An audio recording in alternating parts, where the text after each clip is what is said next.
चलिए, तो हिस्ट्री वगैरह पढ़े हैं आप लोग पहले से? पढ़े हैं? एंशिएंट हुआ है? एंशिएंट हो चुका है।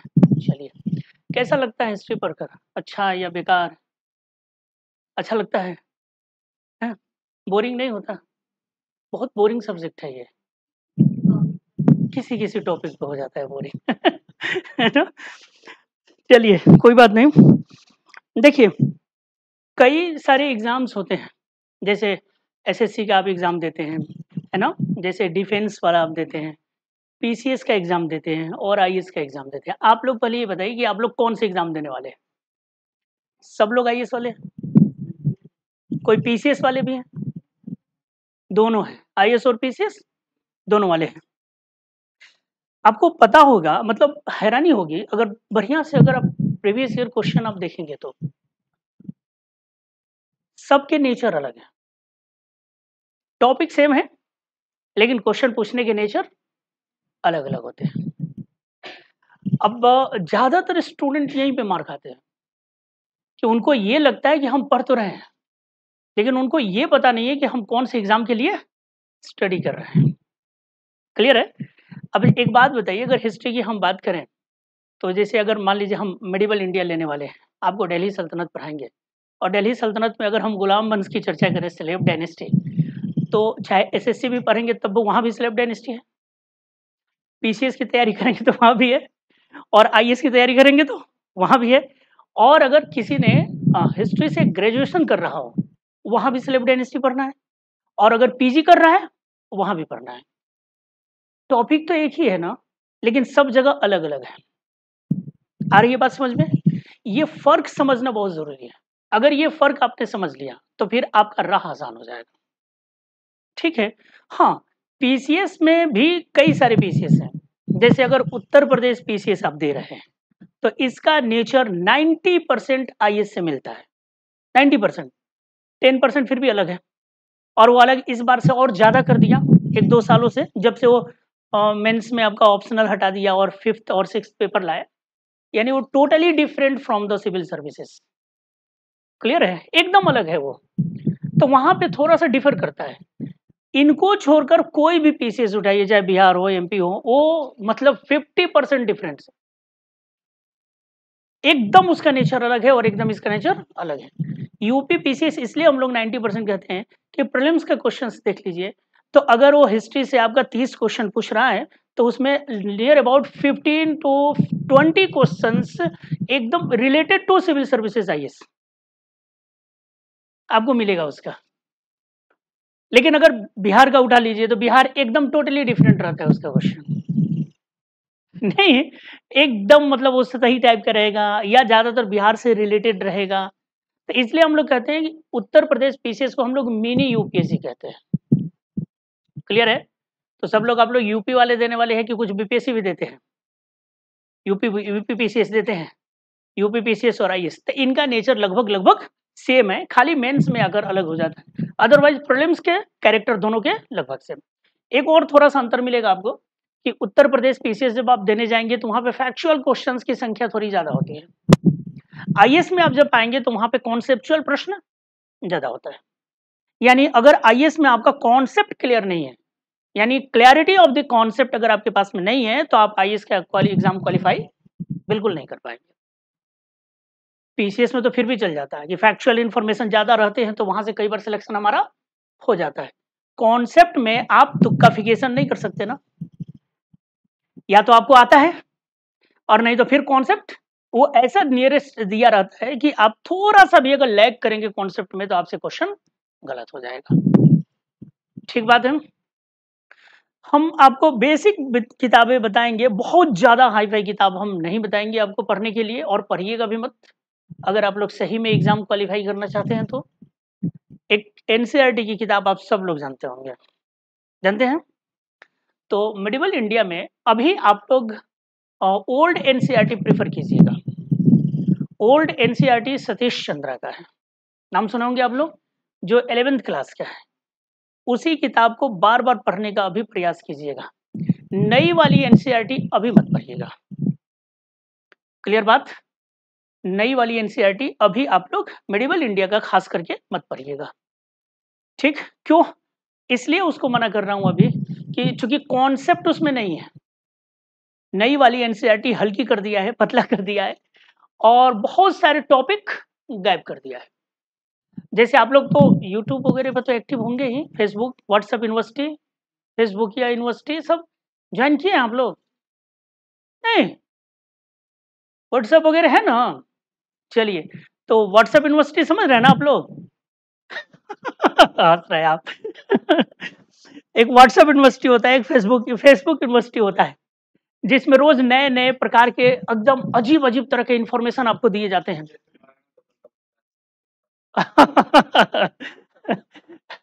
सभी सभी में सभी सारे टॉपिक में आपको मिलेंगे। जैसे बड़ी इंटरेस्टिंग बात, मैं जब इलाहाबाद में पढ़ा रहा था मेंस से ठीक पहले, तो मैंने बच्चों से ऐसे ही पूछा मेडिकल इंडिया में कि अब तो मुगल पढ़ने की जरूरत नहीं है।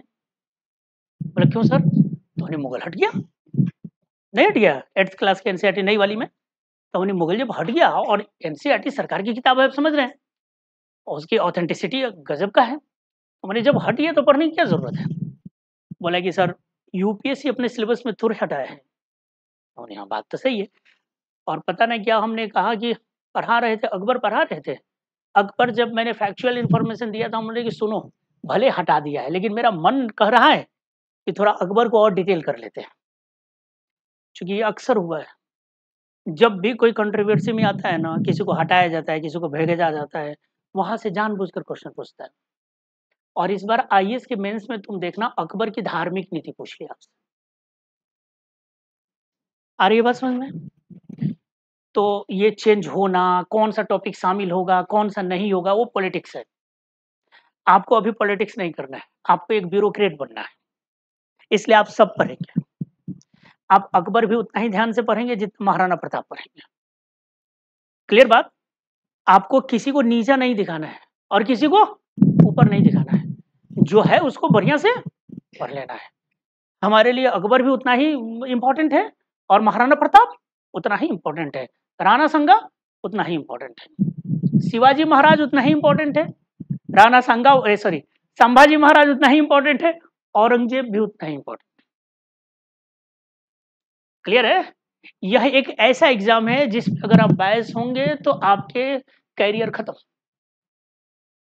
ना पीटी के क्वेश्चन बनेंगे और ना ही मेंस के क्वेश्चन बनेंगे। तो हम लोग को बायसनेस नहीं दिखाना है, हम लोगों को एकदम क्लियर कट, ना इधर भटकना है ना इधर भटकना है, जो है उसको लेकर निकल जाना है। ठीक बात? हाँ, मजे लेने के लिए जो इन्फॉर्मेशन आता है व्हाट्सएप यूनिवर्सिटी से, दो चार फ्रेंड को फॉरवर्ड कर देना, है ना? आप भी अंगूठा वगैरह दिखा देना, तो उसमें थोड़ा सा इंटरेस्ट बना रहता है, लेकिन एग्जाम के लिए ये सब याद मत करना। क्लियर है? और फिल्म वाली तो बिल्कुल भी नहीं, थिएटर में देखिए वहीं छोड़कर आ जाइए, उससे इतिहास का एक भी क्वेश्चन आपका बनेगा नहीं, सब गलत हो जाएगा। क्लियर है? तो यहाँ थोड़ा सा आपको सावधानी रखनी पड़ेगी आप लोगों को, खास करके मेडिवल इंडिया में, क्योंकि इस समय कंट्रोवर्सी यहाँ पे बहुत ज्यादा है और हम लोगों को इसमें कंट्रोवर्सी में पढ़ना भी नहीं है, क्या हो रहा है क्या नहीं उससे हमें कोई मतलब नहीं है, जो अपने इतिहास के लिए इंपॉर्टेंट है उसको पढ़ते हुए निकल जाना है। ठीक है? तो पहले तो हम सिलेबस आपसे डिस्कस, अच्छा किताब के संदर्भ में तो याद हो गया आपको, 11th class old NCERT Satish Chandra Hindi और इंग्लिश दोनों में है, आराम से मिल जाएगा यहाँ पे किसी भी किताब की दुकान में। नहीं मिलता है तो अमेजन फ्लिपकार्ट है ना, वहां से भी ऑर्डर हो जाएगा, आसानी से मिल जाएगा। ठीक है? जब ये पढ़ लीजिएगा तब नई वाली एनसीईआरटी 8वीं क्लास को आप एक बार देख लीजिएगा, क्योंकि एकदम से गलत नहीं है, मुगल ना हटाया है, बाकी जो है वो तो सही है। आ रही है बात समझ में? तो अब जैसे इसीलिए मैं कहा कि इसमें मुगल आपको दिया हुआ है लेकिन नई वाली में मुगल नहीं मिलेगा, लेकिन भले हटा दिया लेकिन जो भी है उसमें वो तो प्रमाणित है, वो तो बेहतर दिया है, तो इसलिए उसको भी आपको पढ़ना पढ़ना पड़ना। खास करके आईएएस वालों को तो बिल्कुल चाहिए, नई और पुरानी एनसीईआरटी आपको एकदम पढ़नी है। क्लियर बात? बस यही एक किताब पढ़नी है आप, नई और पुरानी एनसीईआरटी, और इसके अलावा कुछ भी पढ़ने की जरूरत नहीं है।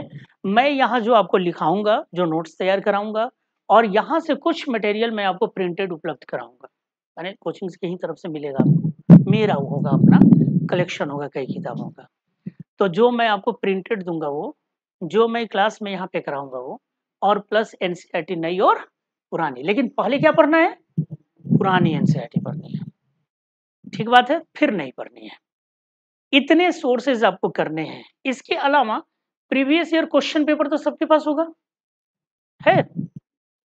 सब लोग के पास है? कोई है जिसके पास नहीं है अब तक? विगत वर्षों के प्रश्न पत्र नहीं है? कितना दिन हो गया पढ़ते हुए? 1 मंथ। अच्छा, आपका 1 मंथ, 3-4 माह हो गया, और अभी तक तुमने प्रीवियस ईयर क्वेश्चन नहीं लिया। मतलब तो आप तो एक ऐसे आर्मी जवान की तरह है जो बिना हथियार बॉर्डर पे पहुंच गया। देखो, यही सब तो आपके विपन्स हैं। ये जो किताबें हैं वही क्या है? आपके विपन्स है, यही आपके हथियार हैं। तो आप कोई भी पब्लिकेशन ले सकते हैं, लेकिन प्रयास कीजिएगा जो टॉपिक वाइज दिया रहता है। क्लियर है? टॉपिक वाइज जो दिया रहता है, जैसे घटना चक्र वगैरह वालों का ठीक है, मत समझना कि मैं उनसे कमीशन लेता हूं इसलिए बोल रहा हूं, आपकी मर्जी, कुछ भी ले लेना, है ना। लेकिन उनका इसलिए मैं कहता हूं क्योंकि वो टॉपिक वाइज दिए हैं, है ना।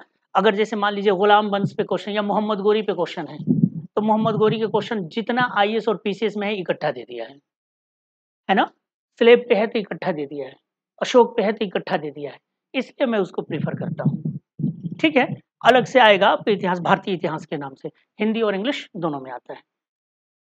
और अगर तुम लोग कंजूस टाइप के भी हो, अगर मान लो कि पैसा बचाना है, ना ना काहेला फालतू में खर्च करें, 250-300 रुपये से कम का नहीं है, तो उसका भी तरीका है ना। अभी मैं एक टेलीग्राम का नाम बता दूंगा, उस पर रखा हुआ है हिंदी इंग्लिश दोनों में, वहां से डाउनलोड कर लेना। क्लियर बात है, लेकिन होना चाहिए आपके पास, ठीक है। वही है जो आपका सही निर्देशक है। बढ़िया से आपको अगर कोई गाइड करता है ना, तो पीवाईक्यू ही आपको गाइड करता है। प्रीवियस ईयर क्वेश्चन पेपर ही आपका सही बेसिकली पाथ प्रदर्शक है। क्लियर है? वही बताता है कि आपको क्या पढ़ना चाहिए और क्या नहीं पढ़ना चाहिए, और उसी के आधार पर मैं आपसे बताऊंगा कि ये टॉपिक इंपॉर्टेंट है, ये टॉपिक लेस इंपॉर्टेंट है। ऐसा मत समझना कि आयोग ने मुझे आकर बता दिया है, नहीं, उसी के आधार पर मैं भी बताता हूं। तो मैं चाहता हूं कि जो मैं आपको बता रहा हूं कि विच टॉपिक वाज इंपॉर्टेंट और विच और नॉट, तो ये मैं ना बताऊं बल्कि आप खुद पता कर ले, ठीक है। तो जितना बढ़िया आपका कमांड होगा प्रीवियस ईयर क्वेश्चन पेपर पे, उतना बढ़िया आपका तैयारी बेहतर हो जाएगा। कर लेंगे काम। क्वेश्चन पेपर कोई भी टीचर पढ़ा रहा है, कोई भी आ रहा है टॉपिक पढ़ाने के लिए, उस टॉपिक को पढ़ने के बाद तुरंत क्वेश्चन देखिए कि मिल रहा है कि नहीं। प्रीलिम्स के सारे क्वेश्चन मिला, मेंस के सारे क्वेश्चन वहां से मिल रहा है, तो इसका मतलब कि आपका स्टडी सही चल रहा है।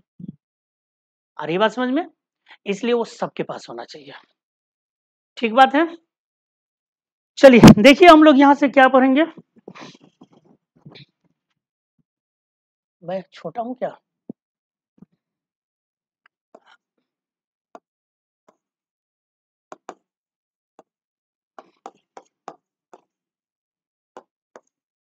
मिडिवल इंडिया, और हिंदी इंग्लिश दोनों है। कितने लोग हैं इंग्लिश मीडियम? 2, 2, 4, 5, और बाकी सब हिंदी मीडियम। तो हिंदी मीडियम वालों के लिए एक विशेष निर्देश है, इंग्लिश भी लिखना है, खास करके जितने टर्म्स हैं। क्लियर बात? इंग्लिश वालों, हिंदी वालों के लिए। क्यों? ये बहुत बदमाश आयोग है। ये आजकल कर क्या रहा है कि जो इंग्लिश वाले शब्द है ना, एज इट इज उसको देवनागरी में लिख दे रहा है। क्लियर बात? और अगर आपने टर्म्स हिंदी में रट के गए और वहां पे उसी को इंग्लिश को देवनागरी में कर दिया, अगर आता है तब तो ठीक है, नहीं आता है तो गड़बड़। जैसे आप देखे होंगे कि इंडस वैली सिविलाइजेशन में लोथल का नाम सुने होंगे आप, और लोथल में एक डॉकयार्ड है, बंदरगाह। क्लियर है? अब बंदरगाह वो क्या करता है, एक एग्जाम में क्या किया कि बंदरगाह हिंदी में नहीं लिखा, इंग्लिश में लिखा डॉकयार्ड, और इधर हिंदी में भी लिख दिया डॉकयार्ड। अब कंप्लीट हिंदी मीडियम की स्टूडेंट होगा, वो कैसे पता पाएगा? उसको पता है कि लोथल में बंदरगाह है, लेकिन उसको यह पता नहीं है कि बंदरगाह को ही डॉकयार्ड कहते हैं, तो क्वेश्चन नहीं बनेगा उसका। क्लियर है? ऐसा ही यहां भी ये करता है। तो इसलिए यहां पे आप लोग हिंदी और इंग्लिश, हिंदी वाले, इंग्लिश वाले तो इंग्लिश में ही अपना लिखते जाइएगा, मैं दोनों में डिक्टेट करूंगा, दोनों में लिखाऊंगा, आपका नोट शेयर करा दूंगा, क्लियर है। लेकिन हिंदी वाले इंग्लिश के जितने टर्म्स है वो सब याद करने का प्रयास कीजिएगा। मेडिवल इंडिया की अगर हम बात करें तो बेसिकली यहाँ पे हम लोगों को दो ही टॉपिक मुझे आपको पढ़ाना है, एक है दिल्ली सल्तनत और दूसरा मुगल पीरियड। लेकिन मैं दिल्ली सल्तनत पे डायरेक्ट आ नहीं सकता, इसलिए थोड़ा सा बैकग्राउंड ले लूंगा मैं, जो आप लोग पढ़े हैं, जो ऑलरेडी मैं ये मानकर चल रहा हूँ कि आप लोग एंशिएंट में पढ़ चुके होंगे, और नहीं भी पढ़े होंगे तो कोई टेंशन मत लीजिएगा, क्योंकि उसका बहुत डायरेक्टली हमारा संबंध नहीं होगा, जितना है उतना मैं आपको समझा जरूर दूंगा, आप पढ़े हैं चाहे नहीं पढ़े हैं, क्लियर बात। इसलिए थोड़ा सा हम बैकग्राउंड के रूप में प्री मेडिवल की चर्चा करेंगे, यानी पूर्व मध्यकाल, पूर्व मध्यकाल, ठीक है। इसके बाद हम आ जाएंगे दिल्ली,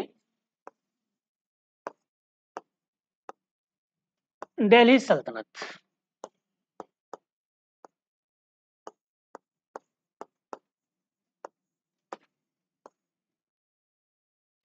और फिर मुगल्स, यानी मुगल। इस मुगल में भी देखेंगे ना तो दो पार्ट हम लोग करेंगे, एक को कहेंगे स्ट्रॉन्ग मुगल, यानी मजबूत मुगल, है ना, और दूसरे को हम लोग कहते हैं वीक मुगल्स, यानी कमजोर मुगल, क्लियर बात। तो अगर हम स्ट्रॉन्ग मुगल की बात करते हैं तो यहां पे हम लोग 1526 का, ये डेट किस लिए इंपॉर्टेंट है, बाबर, है ना, यहां से लेकर 1707 तक, ये किस लिए है, डेथ ऑफ औरंगजेब, तो यहां तक को स्ट्रॉन्ग मुगल कहा जाता है। और फिर 1707 to 1857, 1857 the great revolt of 1857, 1857 से संबंधित कोई है क्या यहाँ से, कोई नेता 1857 के, कोई हीरो बताइए आप लोग, मंगल पांडे के पावन धरती वाले लोग हैं, कभी विद्रोह वगैरह किए होगी ना, नहीं किए हो विद्रोह, कोई रिवोल्ट वगैरह घर में मम्मी पापा के खिलाफ, नहीं, कॉलेज में क्यों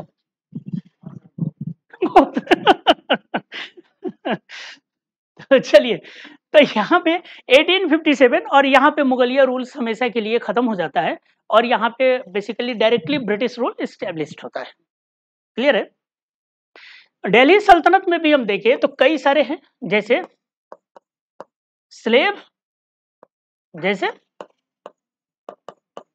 खिलजी, तुगलक, सैयद, लोधी, यही है ना, इसी क्रम में है। तो ये मेन में अपना टॉपिक बेसिकली यही है, हम लोग को इतना स्टडी करना है, लेकिन यहाँ वाला टॉपिक थोड़ा सा मुझे चर्चा करना पड़ेगा, क्योंकि ये नहीं करेंगे तो फिर आगे काम नहीं बन पाएगा, यानी इसका बेस है यहाँ पे, क्लियर है, हर टॉपिक एक दूसरे से कनेक्टेड है। एंशिएंट और मेडिवल भले नाम अलग अलग है, लेकिन आप देखिएगा कि बहुत सारी चीज कंटिन्यूटी आपको दिखाई देगा। अब एक बात बताओ, मेडिवल पीरियड का जो सोसाइटी हम देखेंगे तो सोसाइटी के आसमान से टपका था, कौन है वो, एंशिएंट वाला ही तो है, वही है, कैसे हम अलग कर सकते हैं, नहीं कर सकते ना। तो यहाँ पे हम लोग दो सब टॉपिक देखेंगे, एक हम कहेंगे कि इस पीरियड को, अच्छा अगर टाइम पीरियड देखा जाए ना तो ये 6th-7th सेंचुरी एडी से लेकर 12th सेंचुरी एडी तक माना जाता है, यानी 7वीं शताब्दी से लेकर 12वीं शताब्दी तक इसको माना जाता है, किसको, प्री मेडिवल पीरियड को, ठीक बात है। इसमें हम लोग एक पढ़ेंगे डार्क एज,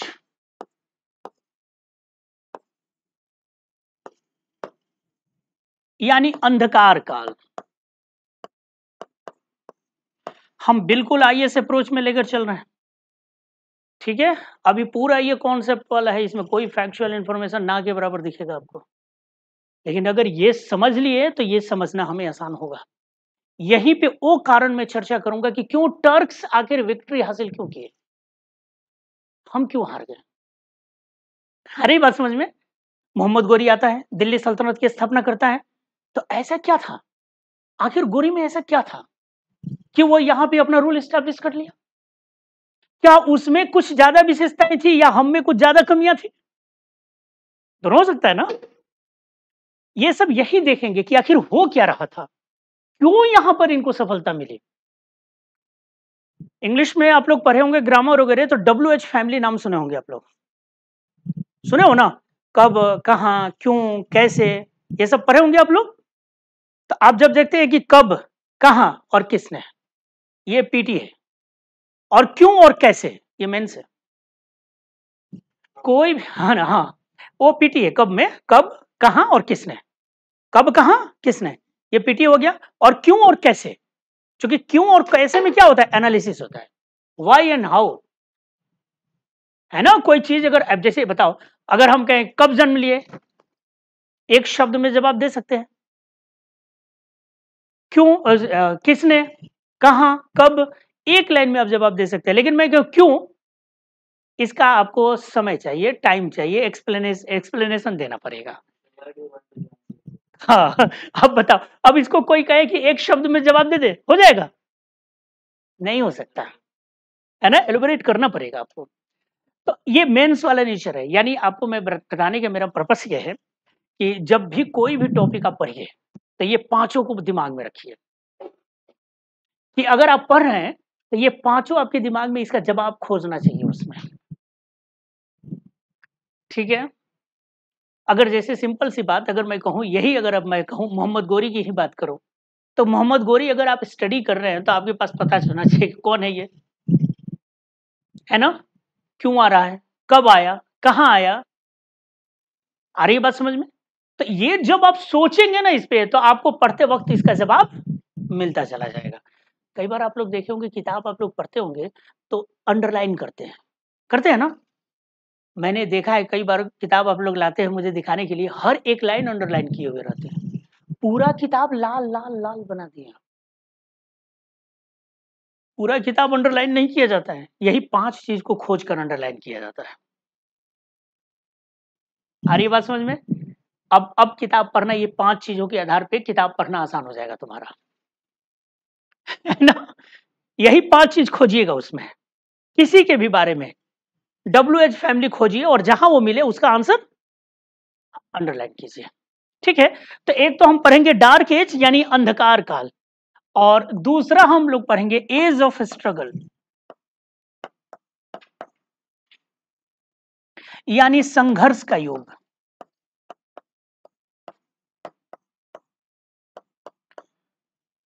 संघर्ष का युग, एज ऑफ स्ट्रगल, संघर्ष का युग। ये संघर्ष का युग किसके बीच, तो इंडियन रूलर्स वर्सेस टर्क्स, इन्हीं के बीच होगा। और ये कौन है जो एकदम प्रारंभिक वाले हैं, अर्ली टर्क्स हैं, है ना, जो सबसे पहले आए। तो खास करके इसमें 2 इन्वेजन, बल्कि 3 इन्वेजन हम लोग इस पे स्टडी करेंगे। एक करेंगे हम मोहम्मद बिन कासिम, दूसरा महमूद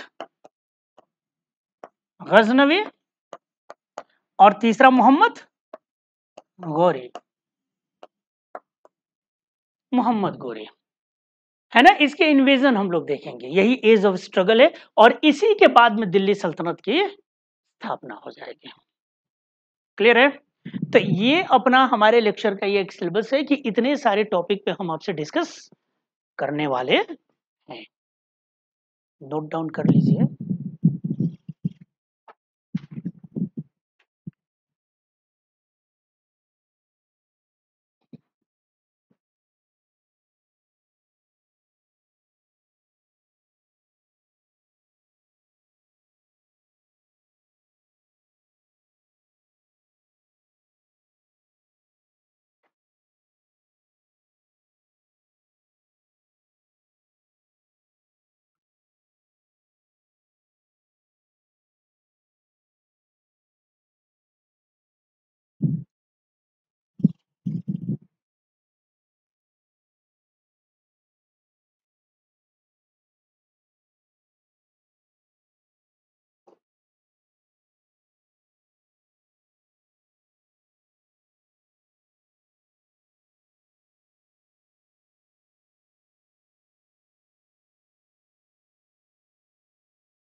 हो गया।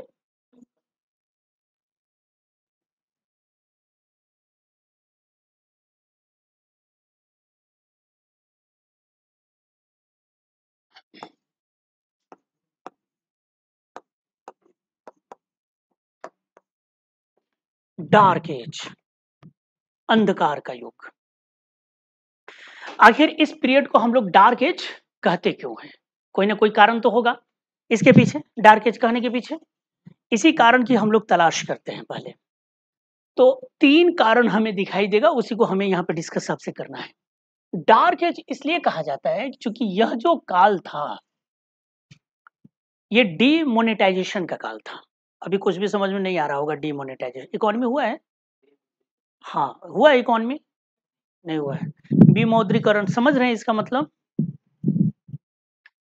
इसलिए चूंकि यह काल, इस काल में डीमोनेटाइजेशन हुआ,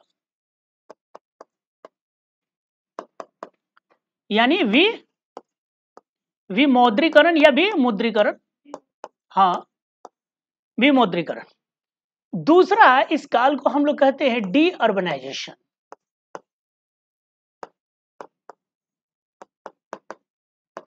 यानी विनगरीकरण भी कहते हैं। और तीसरा यहां पे लिखेंगे एग्रीकल्चर में increment in agriculture, increment in agriculture, लेकिन ये पॉजिटिव दिख रहा है ना, इंक्रीजमेंट इन एग्रीकल्चर। लेकिन इससे क्या होगा ना कि लोड बढ़ेगा किस पर? लैंड पे,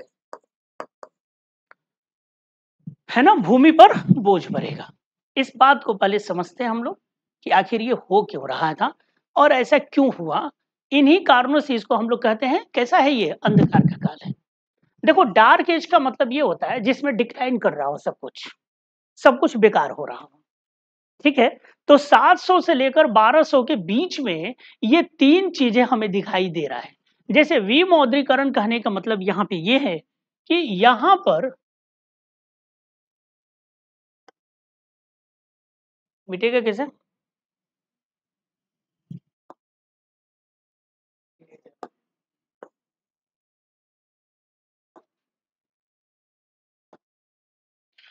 हाँ, देखिए, एंशिएंट पीरियड अब थोड़ा सा याद कराऊं आपको। याद होगा कि एक पीरियड था जिसको हम लोगों ने पढ़ा था, गुप्ता पीरियड। याद आ रहा है कुछ? ठीक है, और गुप्ता पीरियड बहुत शानदार चला, गोल्डन एरा के रूप में भी हम उसको देखते हैं। और अच्छे अच्छे रूलर्स थे, सब थे वहां पे।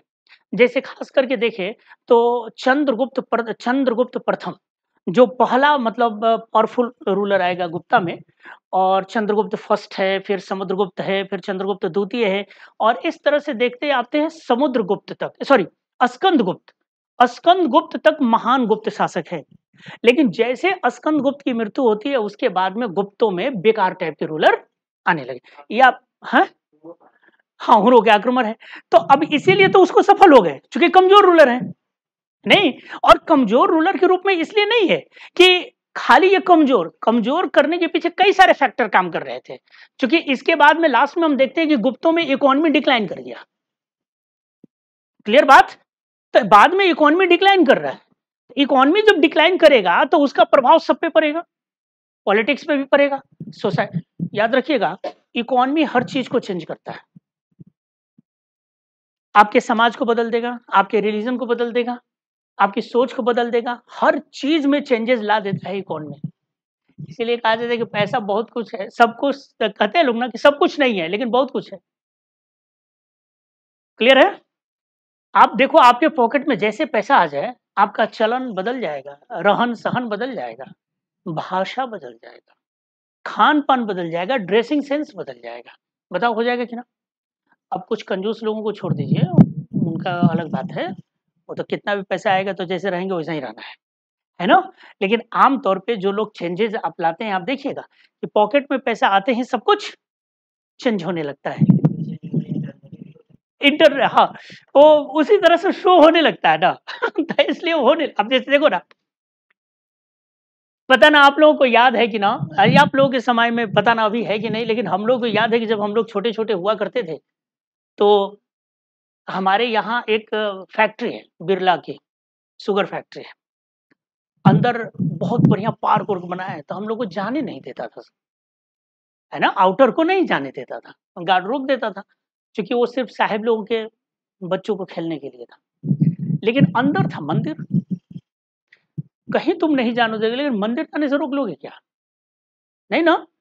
तो हम लोग क्या करते थे, जब जाना होता था तो पता ना अभी मिलता है कि ना, बतासा एक मिलता था, मिलता है, अरे बहुत सस्ता मिठाई होता था, 2 रुपया 1 रुपया के बतासा खरीद लेते थे, है ना, और बतासा खरीद लेते थे और अगरबत्ती का एक पॉकेट ले लेते थे और जाते थे, गार्ड रोकता था, उन्हें पूजा करने जा रहे हैं, रोक ही नहीं पाएगा वो, रोक पाएगा? और जाते थे हम लोग, हालांकि ऐसा नहीं है, जाकर हम लोग चढ़ा देते थे और बैठकर खा लेते थे, पानी वानी पी कर, और खूब झूला झूलते थे, खूब बेवकूफ बनाते थे हम लोग। क्लियर है? आज मैं देखता हूं कि अब जैसे आज, अब उस समय बतासा, बतासा ही क्यों, हमने लड्डू क्यों नहीं खरीदा? पैसा ही नहीं था, और हमारे जमाने में पैसा बच्चों को मिलता उलता नहीं था, अगर 5 रुपया मिल जाए ना तो मत समझ लो कि हाँ, पिताजी बहुत मेहरबान है तुम्हारे ऊपर, नहीं तो जनरली पैसा का प्रचलन नहीं था हम लोगों के समय में। तो चूंकि हम लोग के जो पॉकेट खर्चे मिलते थे, 2 रुपया 4 रुपया 5 रुपया, उसी में से तो उससे बतासा ही आ सकता था। आज अगर हम जाते हैं तो आज शुद्ध देसी घी का लड्डू या बढ़िया मिठाई क्यों खरीदते हैं? बढ़िया मिठाई, पैसा है। हाँ, तो अब हमारे पास जब पैसा है, तो पैसा है तो हम बढ़िया मेवा खिला सकते हैं। तो अब जरा बताइए, इकोनॉमी रिलीजन को प्रभावित किया कि नहीं किया? पुराने जमाने में गांव में अगर कोई मंदिर बन रहा है तो सिंपल मूर्ति बनाते थे, आज जब हम मूर्ति बनाते हैं तो देखिए संगमरमर का बढ़िया, क्यों? पैसा ज्यादा है, बन रहा है ना, तो कैसे इकोनॉमी प्रभावित नहीं करेगा, है ना? यहां भी प्रभावित किया, कैसे?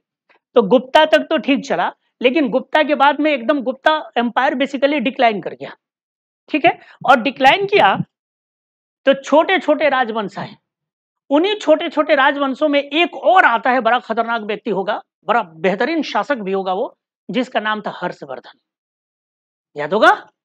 और हर्षवर्धन आते हैं, और हर्षवर्धन आते ही पूरा उत्तर भारत को उन्होंने यूनिफाई कर दिया, एकीकृत कर दिया। उत्तर भारत के, उनको उत्तरापथ स्वामी कहा जाता है। हर्षवर्धन ने उत्तर भारत को तो कंट्रोल कर लिया, लेकिन जब साउथ इंडिया की तरफ उन्होंने मूव किया तो on the bank of Narmada he was defeated by Pulakeshin second. याद है आपको? पुलकेशिन सेकंड चालुक्य शासक थे, तो चालुक्य शासक पुलकेशिन द्वितीय से नर्मदा नदी के किनारे वो पराजित हो गए, और हर्षवर्धन का पूरा भारत विजय का सपना चकनाचूर हो गया।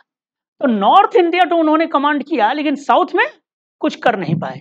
लेकिन जब तक वो थे तब तक कोई बात नहीं थी, जैसे हर्षवर्धन मरे तो फिर एकदम बिखर गया भारत, और अब जो भारत बिखरेगा, इसी के बाद में टर्क्स का आगमन होगा। तो हर्षवर्धन के बाद में जिनके हाथ में पावर्स आए ना, जिनके हाथ में, उन्हीं रूलर्स को हम लोग क्षत्रिय रूलर या राजपूत रूलर कहते हैं। आ रही है बात समझ में? गुप्तों के बाद वाले नहीं, हर्षवर्धन के बाद वाले। वो इसलिए चूंकि मैक्सिमम जो रूलर्स के हाथ में पावर आया वो बेसिकली सब बाय बर्थ राजपूत हुआ करते थे या क्षत्रिय थे, तो इसलिए उसको राजपूत काल भी इसको कहा जाता है। इस वाले काल को 700 से 12 को जो वर्चस्व रहा किसी का, तो किसका रहा? राजपूत डायनेस्टी का। जैसे चौहान मिलेंगे, चालुक्य मिलेंगे, याद है आपको ये सब नाम? आपको गढ़वाल में मिलेगा, जयचंद मिलेगा, हाँ सब राजपूत थे, इसी कारण इसको राजपूत पीरियड कहा जाता है। क्लियर बात? तो ज्यादातर ये राजपूत होते थे।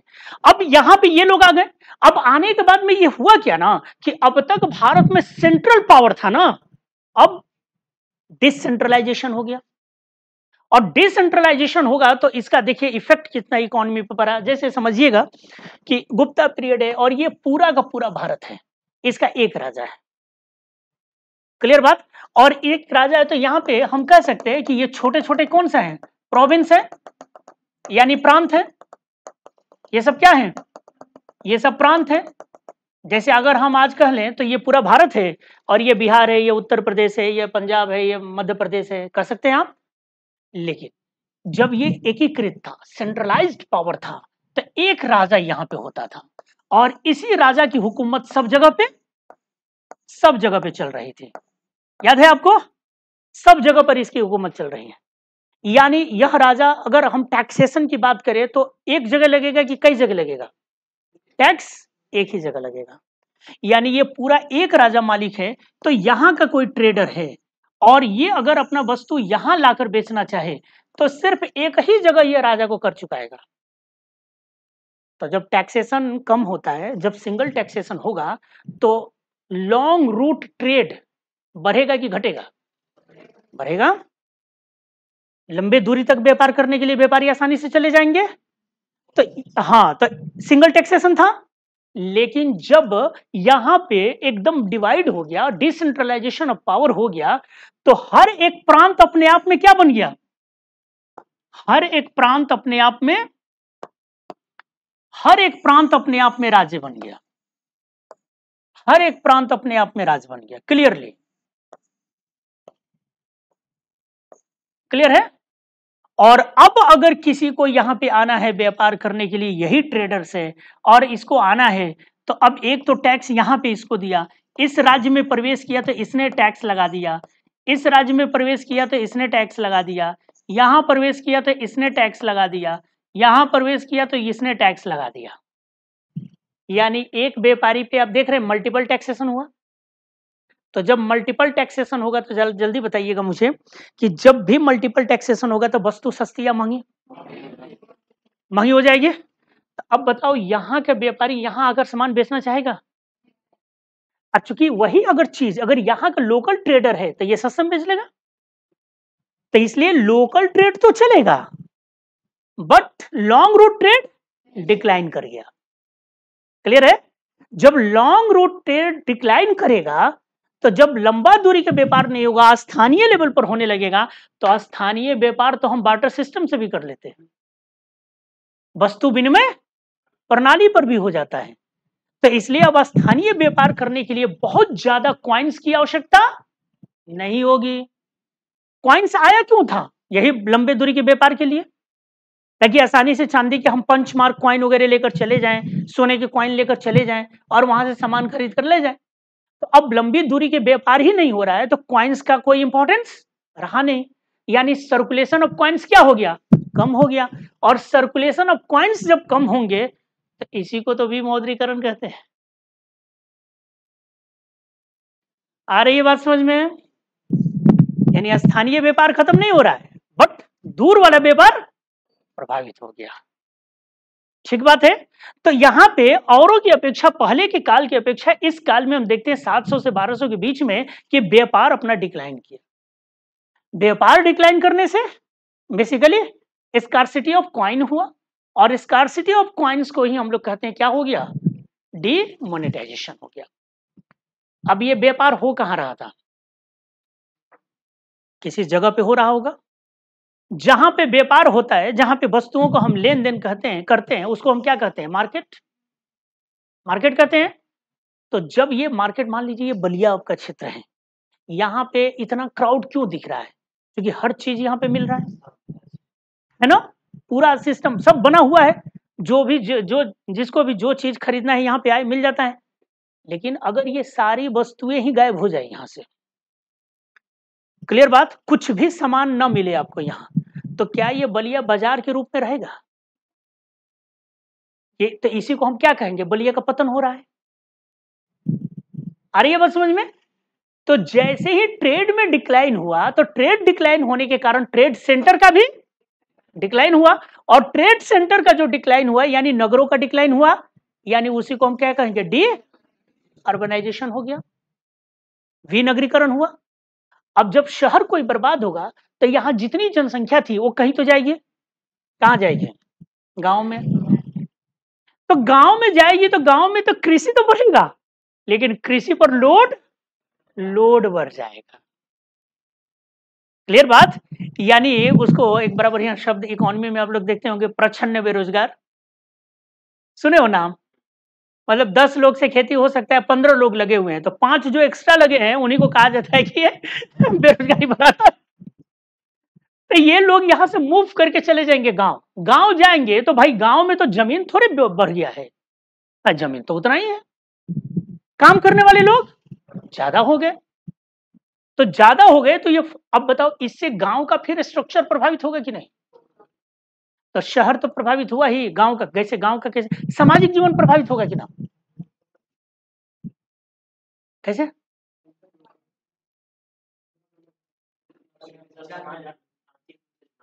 हाँ, जैसे ये लोग वहां से गए, जब गांव गए तो एग्रीकल्चर पर तो लोड हुआ ही, समाज पर क्या असर डाल दिया इसने?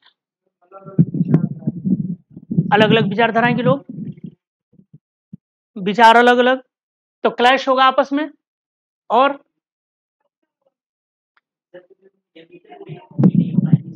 हाँ, अब ये जाएगा। अब बताओ कि अब तक जो घर में लोग हैं, जैसे तुम ही बताओ, मान लो किसी के घर में 4-5 बच्चे हैं और चारों पांचों बच्चे बाहर पढ़ते हैं, तो घर में कौन? मम्मी पापा, यही ना? 2 लोग हैं तो सब्जी खरीदते होंगे तो किस हिसाब से? 2 लोगों के हिसाब से। चावल दाल की व्यवस्था करते होंगे किस हिसाब से? 2 हिसाब से। अचानक एक रोज क्या भैया, अब चारों पांचों लोग जो बाहर रहते हैं बिना बताए पहुंच गए घर, सब्जी तो 2 ही लोग का आया था। नहीं, तो क्या करते? अरे तुम पहले से बताते तो थोड़ा सा मुर्गा उर्गा बनवा देते। नहीं, कहते ना पनीर उनीर मंगवा देते, शाकाहारी फैमिली है तो पनीर मंगवाएगा, मांसाहारी है तो मुर्गा मंगवाएगा भाई, वही उसका फेवरेट होता है। नहीं, तो कहते हैं कि ना ये घर वाले, एक बार बताकर आ जाते हैं। अब जब जाओगे चलो 1-2 रोज तो बन जाएगा, लेकिन अब जो जितने पैसे से आप 2 लोगों का खर्चा चला रहे हैं, लेकिन उसी में बढ़ गए लोग कितना? 8-10। अब 8-10 बढ़ गए तो रोटी तो बन रहा है, लेकिन अब रोटी बनाने वाली की भी टेंशन, कि पहले हम 2 ही लोगों के लिए 4 रोटी बनाते थे, 4 दूना 8, अब बचा 5, अब यानी 30 रोटी बनाना पड़ रहा है। बनाने वाला एक, खाने वाले सब, कब तक बर्दाश्त होगा?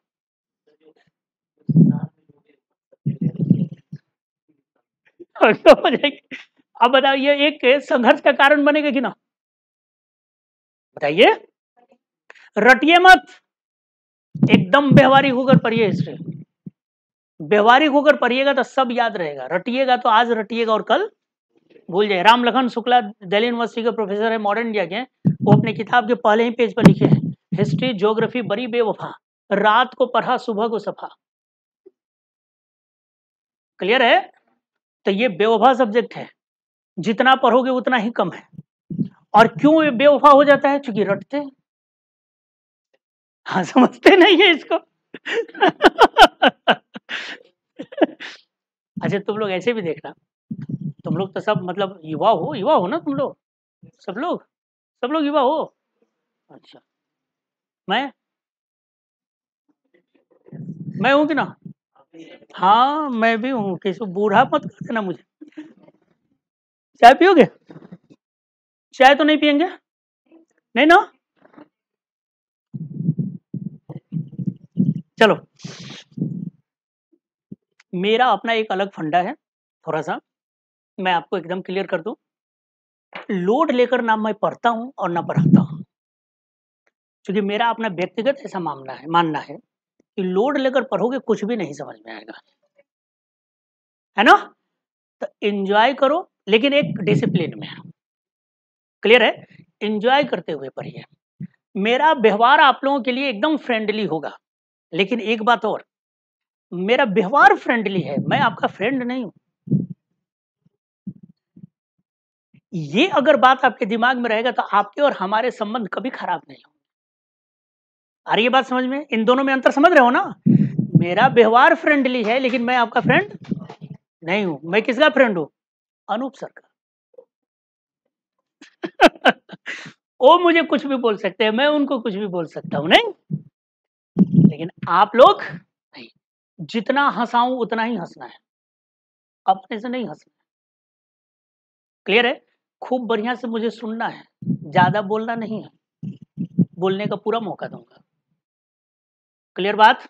क्या होगा इससे? अनडिसिप्लिन हो जाता है क्लास। आप बोलेंगे, आपके देखा देखी बगल वाला बोलेगा, फिर वो बोलेगा, उसके बाद में क्या होगा, क्लास डिस्टर्ब हो जाएगा। समझ में आ रही बात? चलो तो ये बात समझ में आई आप लोगों को, ये तीनों क्या कैसे हुआ?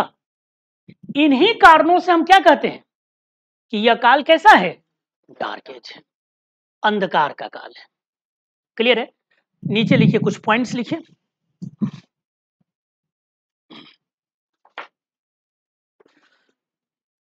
इतना बना लिए हैं, इसी के नीचे लिखिए, पॉइंट दे देकर लिखिए। This period is known as, this period is known as, कौन सा पीरियड? 7 से लेकर 1200 तक। This period is known as the dark age. जो इंग्लिश वाले हैं सिर्फ उनको लिखना है, हिंदी वालों को इसी के जस्ट बाद मैं हिंदी बोलूंगा, तो हिंदी वाले हिंदी में लिखिए और इंग्लिश वाले इंग्लिश में लिखिए। The period is known as the dark age because a period of decentralization, because a period of decentralization of central authority, decentralization of central authority in power of the king, in power of the king in favor of feudal lords, in favor of feudal lords।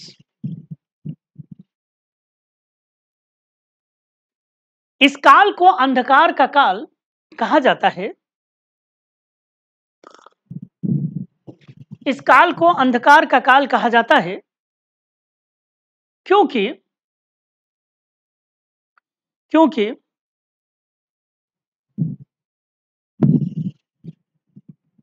इस समय सामंतवाद के पक्ष में, क्योंकि इस समय सामंतवाद के पक्ष में राजाओं की केंद्रीय सत्ता का, सामंतवाद के पक्ष में राजाओं की केंद्रीय सत्ता का विकेंद्रीकरण का काल था। सत्ता का विकेंद्रीकरण, विकेंद्रीकरण, सामंतवाद के पक्ष में राजाओं का, राजाओं की केंद्रीय सत्ता का, राजाओं की केंद्रीय सत्ता का विकेंद्रीकरण का काल था। क्लियर बात? ये लॉर्ड्स जो हमने इस्तेमाल किया है ना, सामंत, ये जितने यहाँ पे जो क्षत्रिय रूलर्स आएंगे, यहाँ पे राजपूत रूलर्स, ये बेसिकली जो सेंट्रलाइज्ड पावर था उनके समय में सब कौन थे? फ्यूडल लॉर्ड्स थे। ये लोग सामंत ही तो थे। और जैसे ही सेंट्रल अथॉरिटी डिक्लाइन किया तो यही लॉर्ड्स अपने आप को इंडिपेंडेंट किंग के रूप में प्रोक्लेम कर दिए। अरे बात समझ में? तो इसी कारण इन शासकों को सामंत भी कहते हैं। तो ये पूरी व्यवस्था बेसिकली सामंतवाद पर आधारित होगी, फ्यूडल लॉर्ड्स पे आधारित होगी। देखो, फ्यूडल लॉर्ड्स की कॉन्सेप्ट बेसिकली गुप्ता पीरियड से ही आता है। समझ लीजिए इसको भी कैसे, जब गुप्ता रूलर थे और उन लोगों ने हुकूमत को चलाने के लिए, प्रशासन को चलाने के लिए गवर्नर को अपॉइंटमेंट किया, तो गवर्नर क्या होता था कि वो बेसिकली किसी प्रांत का प्रभारी होता था, गवर्नर होता था, प्रोविंस का हेड होता था। उस गवर्नर को पेमेंट कहां से आता था? केंद्र से आता था। और कैसा? नगद होता था। गुप्तों ने बाद में क्या कर दिया कि इनका पेमेंट नगद न देकर जमीन देना शुरू कर दिया। क्लियर बात? जैसे आप ऐसे समझिए, एकदम व्यवहारिक होकर समझना कि अभी अपने प्रदेश के मुख्यमंत्री बाबा हैं, ठीक है, और इसी प्रदेश का एक जिला है ना, बलिया। मान लो मैं बलिया का प्रभारी हूं, कलेक्टर, ठीक है, मान लो हूं नहीं, मान लीजिए आप लोग कि मैं बलिया का प्रभारी हूं। तो एक सिस्टम यह है कि अब बलिया का प्रभारी हूं तो मेरा सैलरी कहां से आ रहा है? सरकार की तरफ से, नगद। योगी जी ने यह कह दिया कि बलिया वाले या जितने भी हैं, आप एक काम कीजिए, बलिया का प्रशासन देखिए, लेकिन मैं आपको सैलरी नहीं दूंगा। मैं बलिया के पास में ऐसा कोई जमीन दे देता हूं जहां का रेवेन्यू आप ले लीजिए। क्लियर बात? इसी को हम लोग क्या कहते हैं? ग्रांट, भू ग्रांट, यानी लैंड ग्रांट कहते हैं, भू अनुदान। तो भू अनुदान एज ए सैलरी मिला मुझे, ठीक है, और जब सैलरी खाली मिला है तो एक अच्छी, ये भी कोई खराब नहीं था, सैलरी के रूप में मिला, लेकिन उस जिस इलाके का है जहां का जो ऑफिसर है वही देख रहा है। अगले रोज योगी जी ने ये कह दिया कि अब आप बलिया के ये पूरा का पूरा रेवेन्यू यहाँ के वसूलिए, अपना खर्चा रखिए, और अब आप बलिया के प्रशासनिक हेड भी, बलिया के पॉलिटिकल हेड भी, बलिया के सोशल हेड भी, बलिया के रिलीजियस हेड ही, बलिया के माने जितने भी पावर्स होते हैं सब आप ही के हाथ में है। बताओ मैं छोटा राजा हो गया कि ना? यानी छोटा बाबा हो जाऊंगा मैं, वो बड़े बाबा, मैं छोटा बाबा नहीं हो गया, क्योंकि तमाम पावर एक हाथ में आ गया ना। हाँ। अब जैसे देखो, अभी क्या है, बलिया के देखिए एसपी अलग होंगे, बलिया के कलेक्टर अलग होंगे, बलिया के रेवेन्यू अलग देख रहा होगा, बलिया का प्रशासन अलग देख रहा होगा, लेकिन एक ही व्यक्ति में सारा पावर दे दीजिए, डिक्टेटर होगा कि ना? हो जाएगा। तो मैं तब तक तो रहूंगा जब तक योगी बाबा रहेंगे, क्योंकि उन्होंने बनाया है, तो एक थोड़ा सा लाज भी रहेगा। लेकिन योगी बाबा की जगह पे कोई और आ जाए तो मैं मानने के लिए बाध्य, और मैं एकदम इंडिपेंडेंट ब्यूरोक्रेट के रूप में काम करने लगूंगा। आदेश आ रहा है मुख्यमंत्री को, चले लखनऊ में अपना चला, हाँ रहेगा ही नहीं ना। अब पूरा पावर चूंकि मेरे पास में आ गया, डिक्टेटर हो गया, तो अब क्या होगा, जैसे ये सब पावर आएगा तो हमारे अंदर एक टेंडेंसी होगी, और मैं सोचूंगा कि मैं बलिया का ही मुख्यमंत्री क्यों ना बन जाऊं।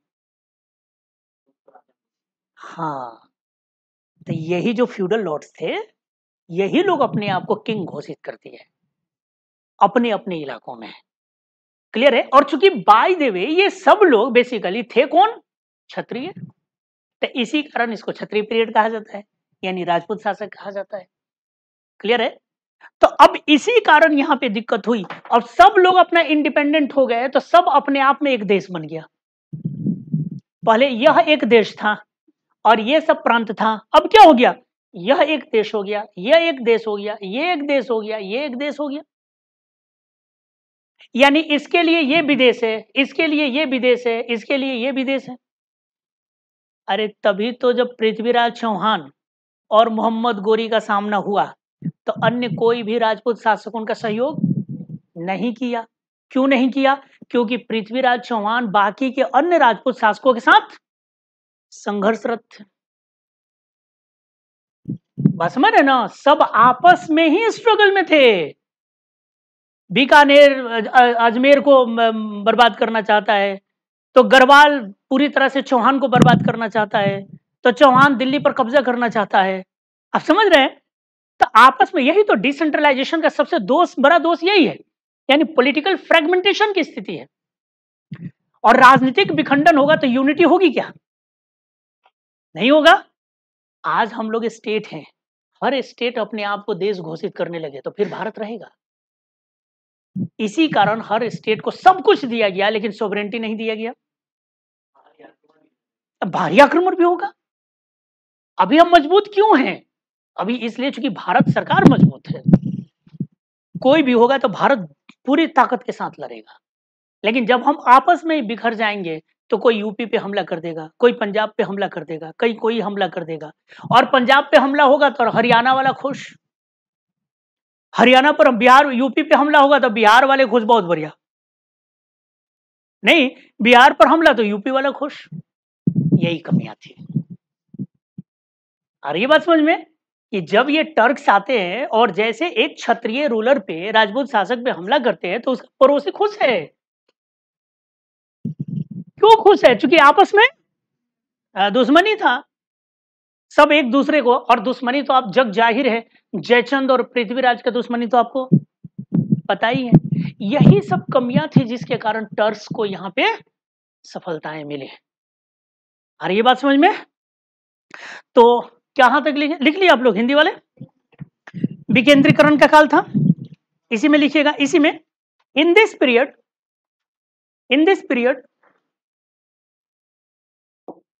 maximum rulers were Rajputs.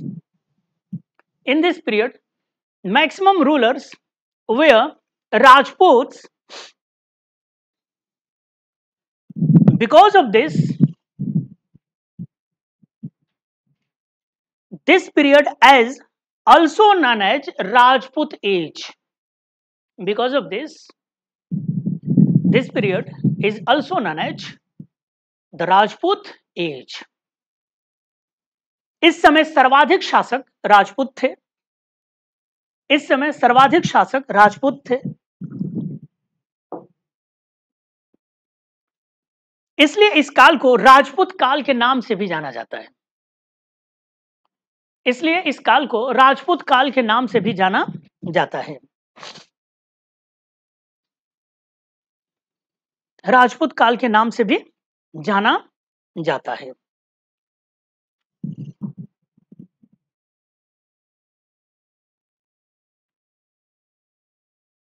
अब इसके नीचे बनाइएगा जैसे मैं बना रहा हूं।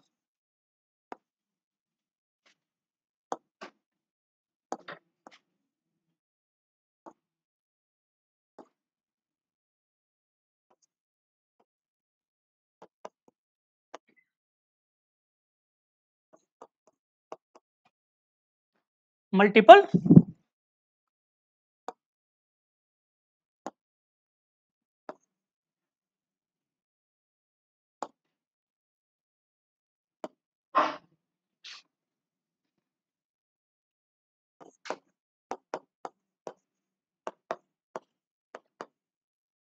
इसको लिखिएगा बहु कर प्रणाली। अब ये मुझे समझाने की जरूरत है, बहुकर प्रणाली होगा, डिसेंट्रलाइजेशन है तो बहुकर प्रणाली हुआ यानी मल्टीपल टैक्सेशन सिस्टम, यानी टैक्स सिस्टम यहां पे हुआ। इसके होने से क्या हुआ, decline of trade, decline of trade. और ट्रेड में भी कौन सा, बहुत बढ़िया, long route, decline of long route trade. और लॉन्ग रूट ट्रेड डिक्लाइन करेगा तो क्या हुआ, scarcity of coins, scarcity of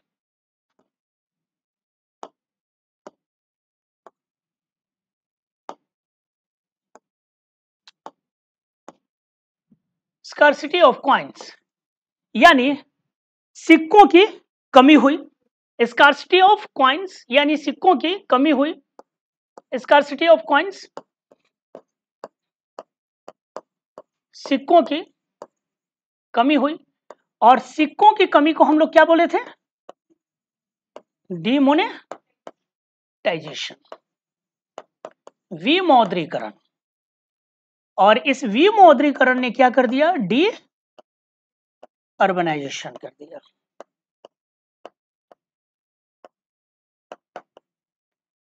demonetisation, D urbanisation, ठीक है। और लिखिएगा एक्सेसिव प्रेशर ऑन एग्रीकल्चर। इसके कारण क्या हुआ, excessive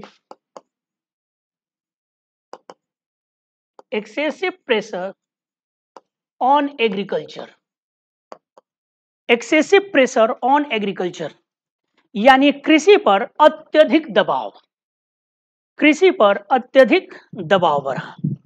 excessive pressure on agriculture, कृषि पर अत्यधिक दबाव बढ़ा। इट मीन्स अपना इकोनॉमी कैसा हो गया, एक लाइन और यहां पे लिखे कि economy became more and more agricultural in nature, economy more and more agricultural in nature, agricultural in nature। अर्थव्यवस्था कृषक स्वरूप धारण कर लिया, कृषक स्वरूप या कृषि आधारित अर्थव्यवस्था के रूप में परिवर्तित हो गया, कृषि आधारित अर्थव्यवस्था के रूप में परिवर्तित हो गया। क्लियर बात। तो सिर्फ यहां पे कृषि में डेवलपमेंट हुआ, लेकिन बाकी क्षेत्रों में क्या हुआ, डिक्लाइन होगा। ये तो हो गया कॉन्सेप्ट, लेकिन अब कुछ फैक्चुअल इंफॉर्मेशन भी चाहिए, कैसे पता चला, है ना, जो आपके प्रीलिम्स के लिए यहां पे इंपॉर्टेंट हो जाएगा कि इस समय के इकोनॉमी खराब हुआ, डीमोनेटाइजेशन हुआ, डी अर्बनाइजेशन हुआ, तो कहां से पता चला, कुछ तो आपके पास में होगा ना, नहीं है तो अब एक नीचे लिखिएगा एविडेंसेस, इसके सपोर्ट में एविडेंसेस।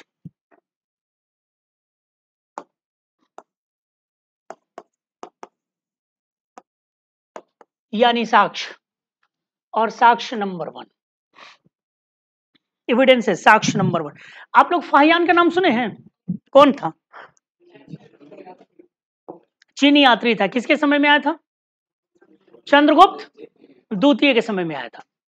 चंद्रगुप्त द्वितीय के समय में फाहियान आया था, यात्रा की, बौद्ध धर्म से संबंधित अध्ययन करने के लिए आया था। उसने कुछ लिखा अपनी किताबों में। क्या नाम था किताब का? फाहियान का किताब फोक यूकी। उस फोक यूकी में भारत के संदर्भ में बहुत सारा इंफॉर्मेशन देता है, और उसी में वो लिखता है कि गुप्त काल के अंतिम समय तक आते आते गुप्त काल में लोग कौरियों का प्रयोग करने लगे थे। कौरी समझते हैं आप लोग? शंख की तरह होता है, छोटा छोटा, है ना? गेहूं की तरह होता है। अच्छा हाँ, पत्थर टाइप का। और भूत प्रेत में बड़ा इस्तेमाल होता है। जादू टोना, ओझा वगैरह लोग इसका बड़ा इस्तेमाल करते हैं, है ना? छोटे छोटे बच्चे होते थे तो आपने देखा कि कमर में उनको कौरी पहना दिया जाता था, छोटे बच्चों को नजर उजर ना लगे। देखे होगी ना तुम लोग कौरी? अरे नहीं, लोग कहते हैं 2 कौरी का मोल नहीं है तुम्हारा, बोलते हैं ना लोग। तो 2 कौरी का मतलब कि बेकार है एकदम। अब तक गुप्त काल में सोने के सिक्के चल रहे थे, चांदी के सिक्के चल रहे थे, और उन सोना और चांदी के सिक्कों की जगह पे कौरी का भी प्रयोग होने लगा। तो जरा बताइए, इकोनॉमी इसका मतलब गरीब है कि अमीर है? डिक्लाइन हो रहा है। अब ये कौन उल्लेख करता है? फाहियान लिखता है, ये कौरियों का प्रयोग होने लगा था। इसी से पता चलता है कि गुप्त काल के लास्ट फेज में हम देखते हैं कि क्या दिख रहा है? डिक्लाइन, डिक्लाइन दिखाई दे रहा है। क्लियर बात? लिखिए एक line, evidences number 1। Fahien visited India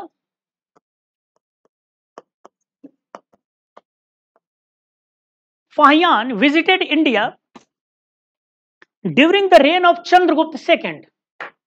During the reign of Chandragupta II, the Gupta ruler, the Gupta ruler,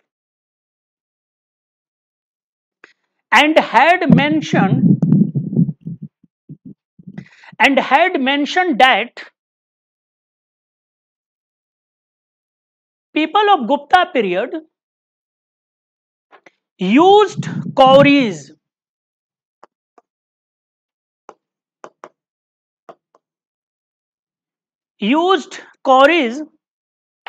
for instead of coins.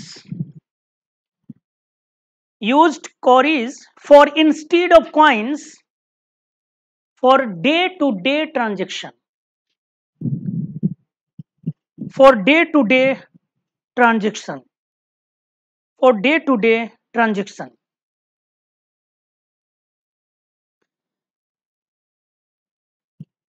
लिखिए, फाहियान जो गुप्त शासक चंद्रगुप्त द्वितीय के शासन में भारत आया था, फाहियान जो गुप्त शासक चंद्रगुप्त द्वितीय के शासन में भारत आया था, ने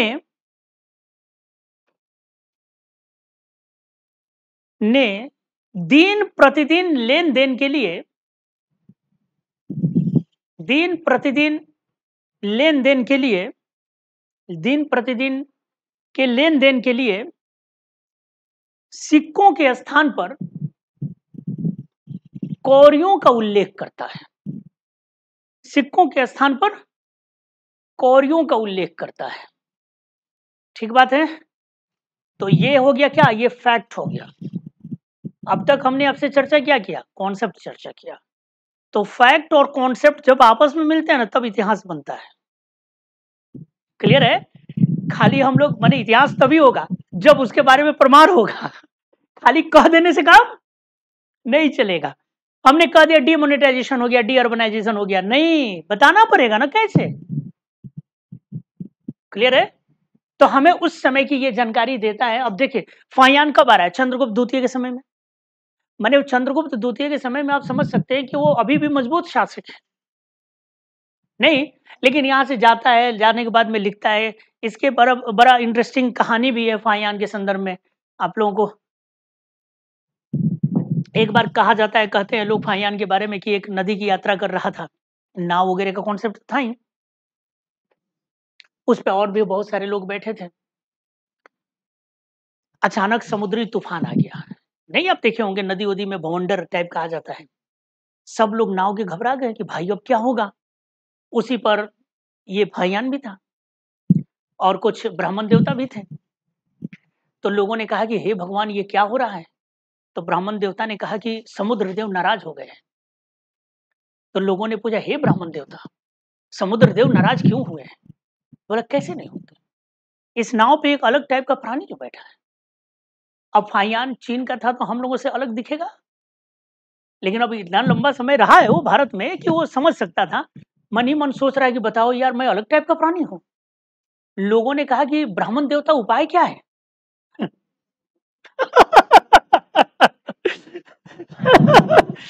तो ब्राह्मण देवता ने कहा कि उपाय है इनकी बलि दे दी जाए। अब समझ लो कि उसकी क्या हालत हुई होगी। कहता है कि जैसे भारतीय उठे थे उसको उठाकर फेंकने के लिए, किसी तरह से तूफान थम गया, उसकी जान बची। और जान बची, वहां से जो भागा फिर कभी अकेले कहीं नहीं जाता था। और अपनी किताब फो क्योंकि में लिखता है, इतना सोशल क्रिटिक्स किताब है ये, आलोचनात्मक किताब है। कहता है ये भारतीय एक नंबर के अंधविश्वासी होते हैं। बताओ, मेरे बैठने से तूफान आएगा, और तूफान आ भी गया तो क्या मैं सोल्यूशन हूं। तो कहते हैं ये दिमाग नहीं लगाते, ये अंधविश्वासों से चलते हैं। हाँ, मार देते। हाँ, अंधविश्वास मतलब सुपरस्टिशन की बात करता है, सुपरफिशियल टाइप की बातें करता है। बड़ी आलोचना किया है भारतीय समाज का। अब उसके साथ बीता था तो बेचारा जैसा अनुभव होगा वैसा ही लिखेगा। क्लियर है। तो ये वही फाहियान है। तो अपनी किताबों में लेकिन कौरियों की ये चर्चा करता है। Evidence number 2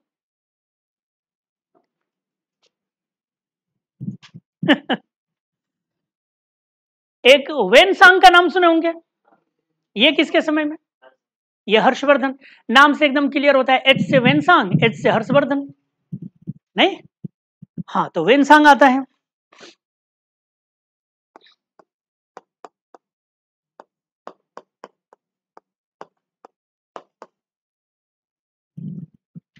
Xuanzang,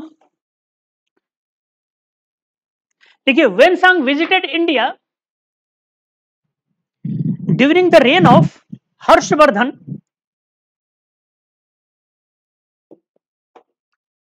during the reign of Harshavardhana, bracket में लिखिएगा ruler of Kannauj and Thaneshwar. Harshavardhana ruler of Kannauj and Thaneshwar, ruler of Kannauj and Thaneshwar, bracket बंद, and reached at his court, and reached at his court when he visited various cities, when he visited various cities related to the events of Gautam Buddha, related to the events of Gautam Buddha, he found them almost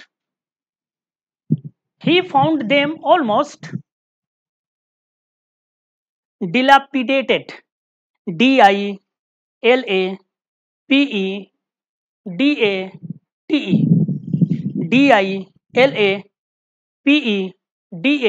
DILAPEDATED, dilapidated मतलब जीर्ण शीर्ण, टूटा फूटा अवस्था में।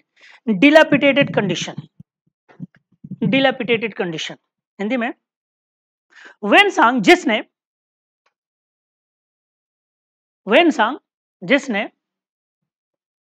भारत की यात्रा की थी, जिसने भारत की यात्रा हर्षवर्धन के शासनकाल में की थी, जिसने भारत की यात्रा हर्षवर्धन के शासनकाल में की थी, और ब्रैकेट में लिखिएगा कहाँ का शासक था?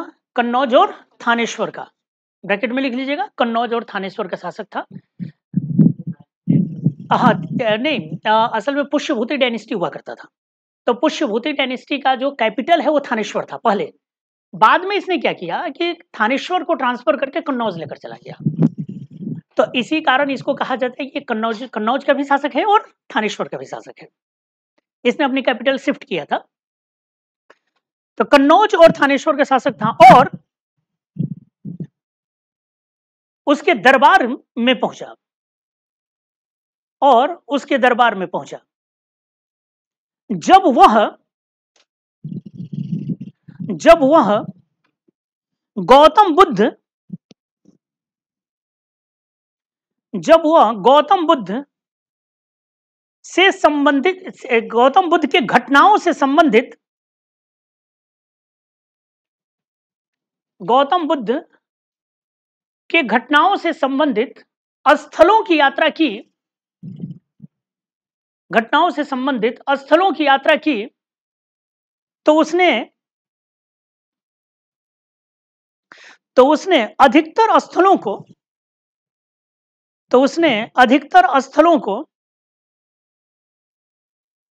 जीर्ण शीर्ण अवस्था में पाया, जीर्ण शीर्ण या टूटे फूटे अवस्था में पाया, तो उसने उन स्थलों को टूटे फूटे अवस्था में पाया। मतलब अब देखो एक बात, गौतम बुद्धा 600 बीसी वाले हैं, हाँ 600 बीसी, और उस समय जो सेकंड अर्बनाइजेशन आया था, याद आ रहा है? भारत में 3 ही अर्बनाइजेशन है, first Indus valley civilisation, second 600 BC Buddha age, और थर्ड आने वाला है दिल्ली सल्तनत। क्लियर है? तो फर्स्ट वाला चला वो भी खत्म हुआ, सेकंड वाला चला वो भी खत्म हुआ, और थर्ड वाला जो दिल्ली सल्तनत वाला है वही आज तक अभी तक कंटिन्यू कर रहा है। मैं बताऊंगा कि ऐसा क्यों है, वो क्यों खत्म हुई, ये क्यों चल रहा है। तो अब उस समय के जो शहर थे, तो किताबों में सब कुछ जानकारी था। जब वेनसांग, जब हर्षवर्धन के समय में वेनसांग आता है, तो इन स्थलों की यात्रा करना शुरू किया, क्योंकि बौद्ध धर्म से संबंधित था और उसी का स्टडी करने आया भी था।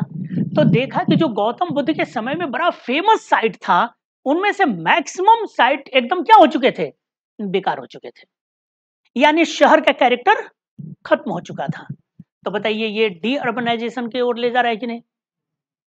क्लियर है? तो वेनसांग से हमें डी अर्बनाइजेशन की जानकारी मिलती है, और फाहियान से हमें डीमोनेटाइजेशन की जानकारी मिल रही है। अब देखो ये सब डायरेक्ट नहीं मिलेगा आपको, ये डायरेक्ट नहीं मिलेगा, लेकिन अगर आप समझे रहेंगे तभी बना पाएंगे। क्लियर है? क्योंकि वो किताब में नहीं लिख रहा है क्लियरली फाहियान कि भारत का डीमोनेटाइजेशन हो गया था, वो खाली क्या लिख रहा है, कौरियों का प्रयोग। ये नहीं लिख रहा है कि नगर बर्बाद हो गए थे, विनगरीकरण हो गया था, ऐसा नहीं।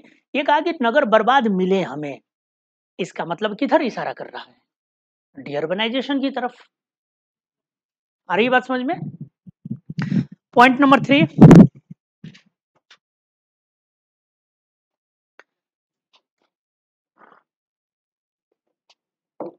a group of silk weavers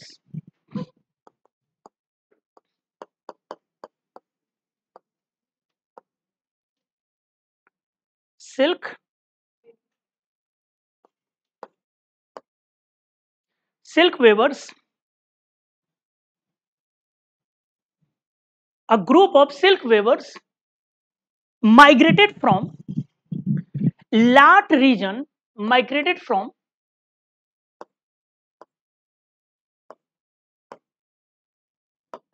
Lat region of Gujarat, Lat region of Gujarat, जगह का नाम है Lata region of Gujarat, to Mandsaur, Lata region to Mandsaur, MANDSOR, Mandsaur in Malwa, and took another profession,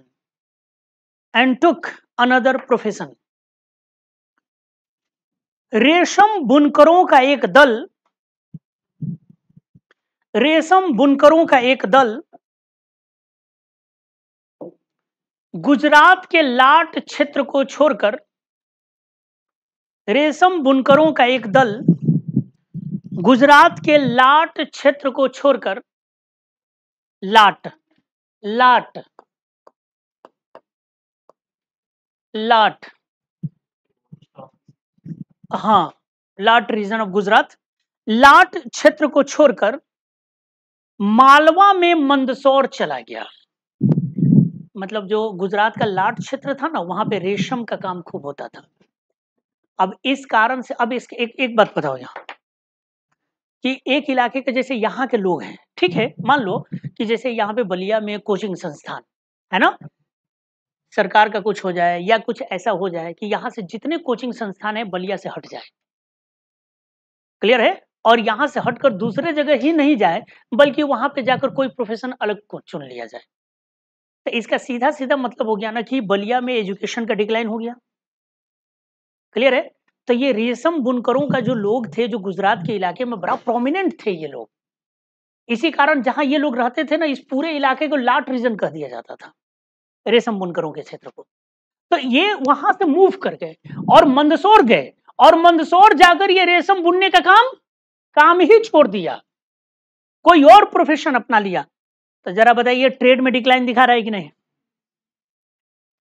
है ना। इसका मतलब अब जैसे रेशमी वस्त्र का व्यापार प्राचीन में तो आप जानते हैं कितना जबरदस्त था अपना, कॉटन टेक्सटाइल, रेशम रेशम क्लॉथ, हाँ सिल्क क्लॉथ, और सिल्क रूट है, और यूनान में बड़ा जबरदस्त डिमांड था, पता है ना आपको, ग्रीक, यूनान, रोमन साम्राज्य, भारत के पोस्ट मौर्य में आप लोग पढ़े होंगे कि यहां से रेशमी वस्त्र का जबरदस्त डिमांड था।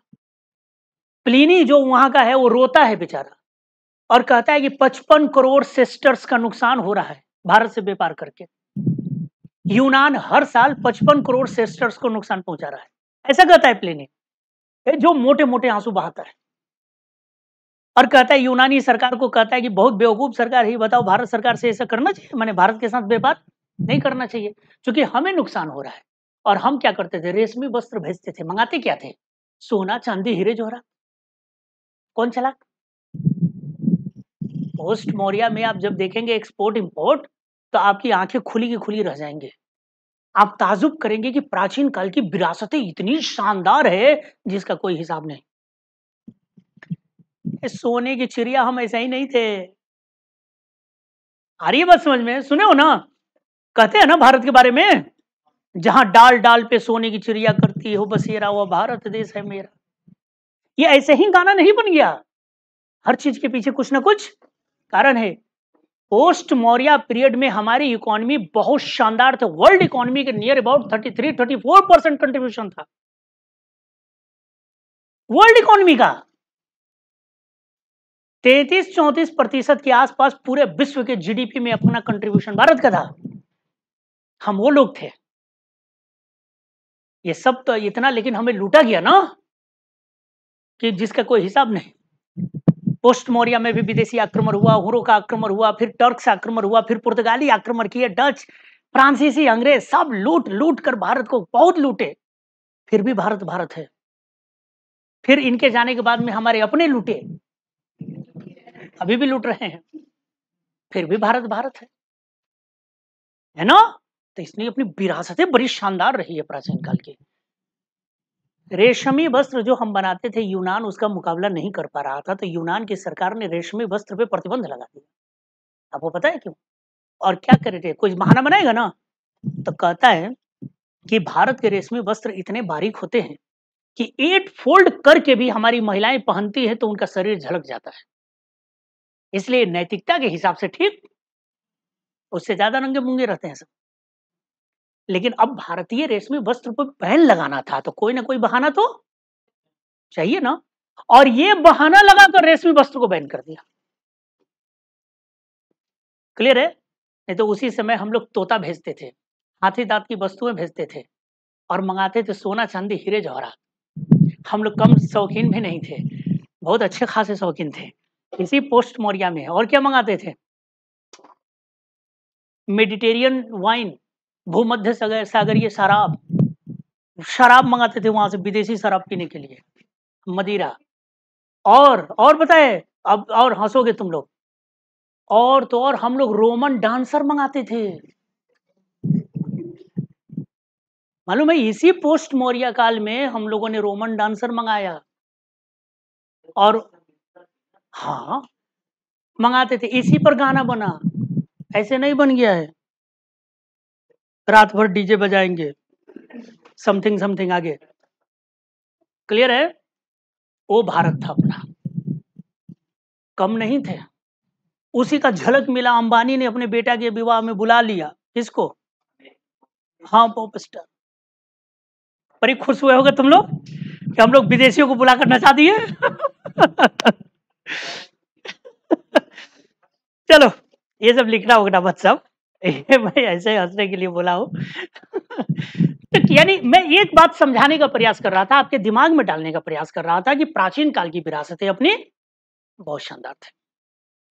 और इकोनॉमी का अगर चरमोत्कर्ष पूछा जाए ना, जेनिथ यानी गोल्डन एरा ट्रेड के रूप में, तो पोस्ट मौर्य काल है।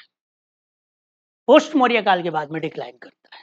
गुप्तों का भी इकोनॉमी अच्छा था, लेकिन पोस्ट मौर्य की अपेक्षा कम था। पोस्ट मौर्य मतलब ऐसे है, प्राचीन भारत में ऐसे है, यहां से आप आइए इंडस वैली सिविलाइजेशन, ऐसे आइए आइए आइए और यहां पे आ जाइए, यहां पे ये पोस्ट मौर्य है। और इसके बाद में मेरा देख रहे हैं तुम लोग का निशान ऐसे, ये गुप्ता पीरियड है, थोड़ा सा डिक्लाइन है गुप्ता, और गुप्तों के बाद में शार्प डिक्लाइन है इकोनॉमी का। क्लियर है?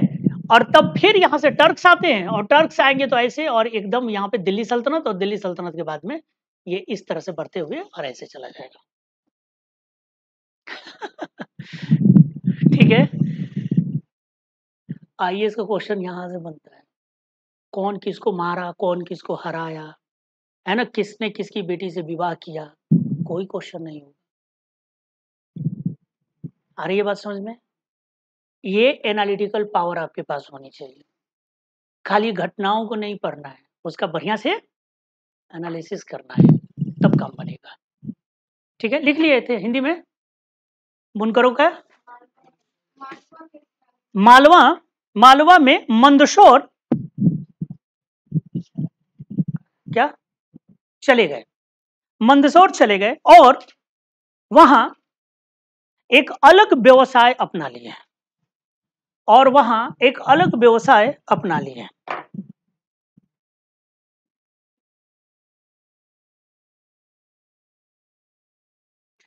तो अब जरा बताइए, इस समय का सोसाइटी कैसा होगा, सोसाइटी कैसा होगा, यानी सोशल लाइफ कैसा होगा, अच्छा या खराब? खराब होगा सोशल लाइफ। देखिए, जब इकोनॉमी स्टैग कर गया ना, यानी स्टैग्नेशन कह सकते हैं आप, स्टैग्नेसी इन इकोनॉमी था, तो इकोनॉमी जब कहीं भी रुक जाएगा ना, तो ट्रेड, दूर वाला ट्रेड नहीं होता है, तो जब दूर वाला ट्रेड नहीं होगा तो लोगों का आवागमन रुक जाएगा, तो जब आवागमन रुकेगा तो फ्लो ऑफ आइडियाज भी रुक जाएगा। तो जिस समाज में नए नए विचार, नए नए बातें नहीं आएंगी, नहीं जाएंगी, तो वो समाज आपको कैसा लगेगा? एकदम ठहरा हुआ समाज लगेगा, स्थिर समाज लगेगा। और जब समाज स्थिर हो जाता है तो वहीं पे डिमेरिट्स जन्म लेता है। क्लियर बात? डिमेरिट्स जन्म लेगा, जब नए विचार नहीं आएंगे, जब नई प्रवृत्तियां नहीं आएंगी, तो आप पुराने से ही काम चलाएंगे, और पुराने और प्रभावी होते जाएंगे, और पुराने और प्रभावी होते जाएंगे, तो फिर क्या होगा? वही बाद में, वही बेसिकली उस समय का जो डिमेरिट्स है, वही आपके लिए नियम बन जाएंगे। तो वही नियम बन जाएंगे, और आप क्या लगेगा, यही हमारा धर्म है। धर्म मतलब ड्यूटी से, यही हमारा कर्तव्य है। जैसे एक बात बताओ, 60-70 के दशक की महिलाएं और अभी 20वीं सदी के महिलाओं में क्या अंतर है? महिलाएं बताएं मुझे, खास करके जो शादीशुदा हैं, 60-70 के देखे हो तुम लोग? माने महिला तो देखी नहीं होगी, फिल्मों उल्मों में देखे होगे, 60-70 के दशक की फिल्में बनती थी जब, उसमें हीरोइनों का किरदार आप लोगों ने देखा होगा, मेरा पति मेरा देवता है, आता था।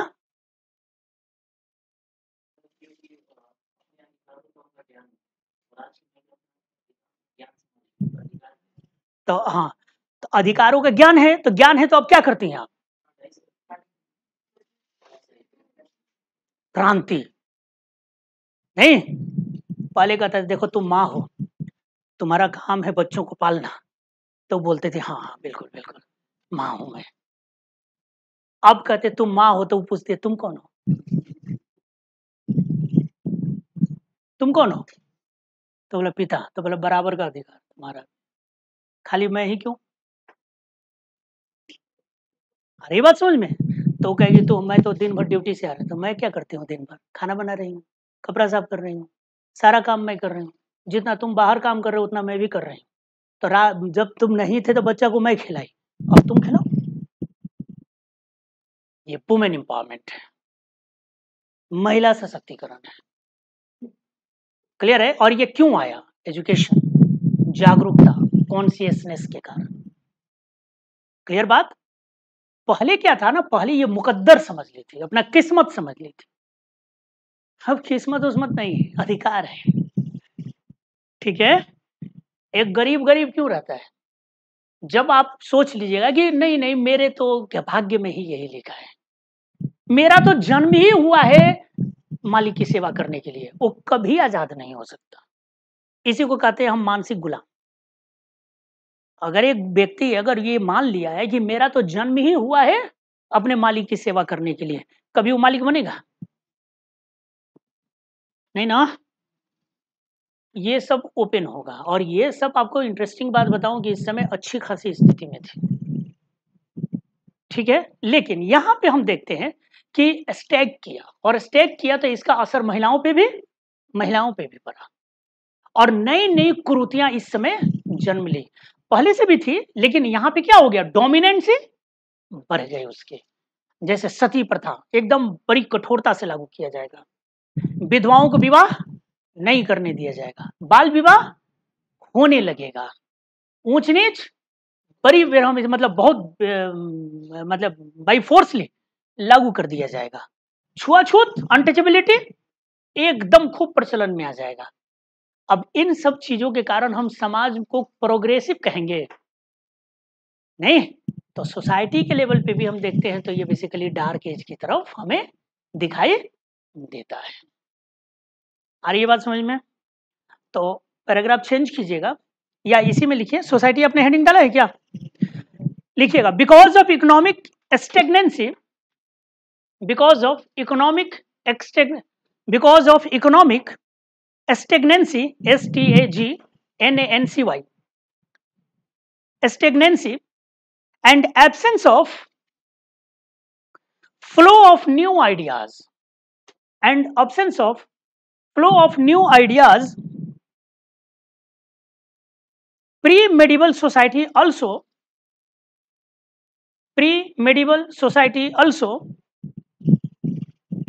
came to be stagnant, and social evils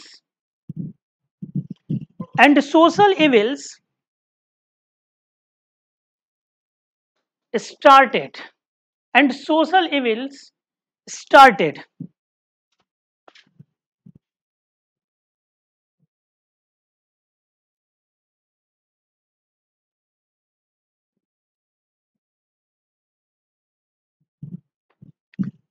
लिखिए, आर्थिक स्थिरता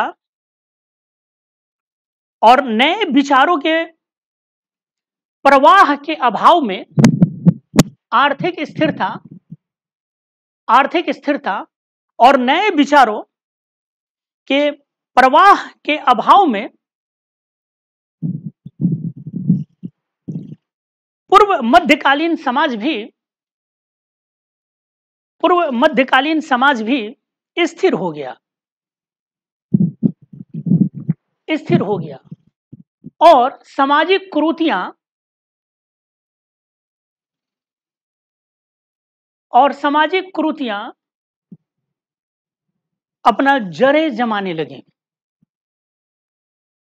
या शुरू हो गई, सामाजिक कुरीतियां शुरू हो गई, कुरीतियां शुरू हो गई। जैसे फॉर एग्जाम्पल, दोनों एक साथ लिखिएगा, जैसे for example sati system,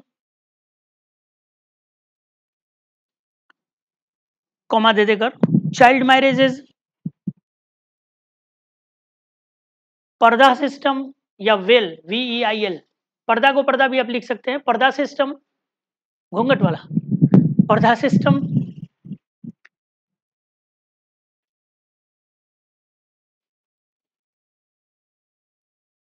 no widow remarriage, no widow remarriage, विधवा पुनर्विवाह नहीं, विधवा पुनर्विवाह नहीं, कास्ट रिजिडिटी, जाति कठोरता, कास्ट रिजिडिटी, जाति कठोरता, अनटचेबिलिटी, छुआछूत, एटसेट्रा।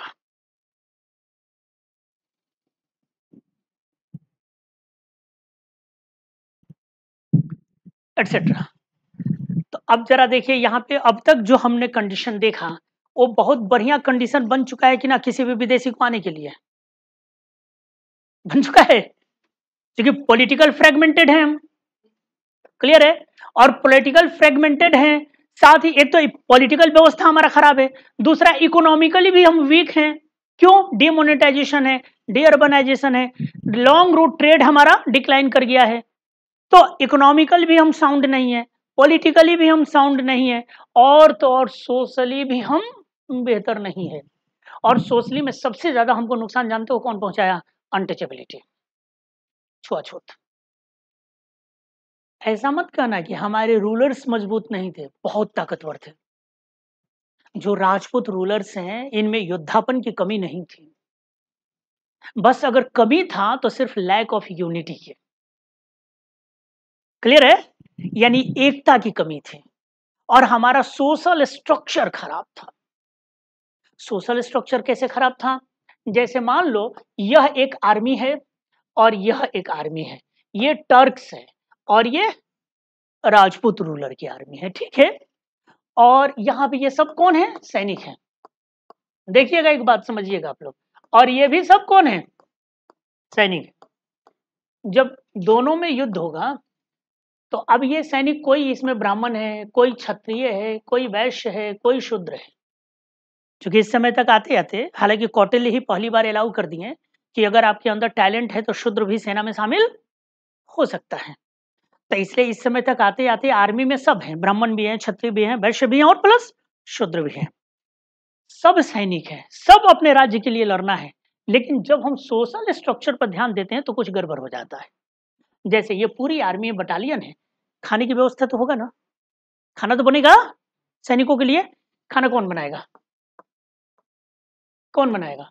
इनमें से कौन बनाएगा? कोई बनाएगा?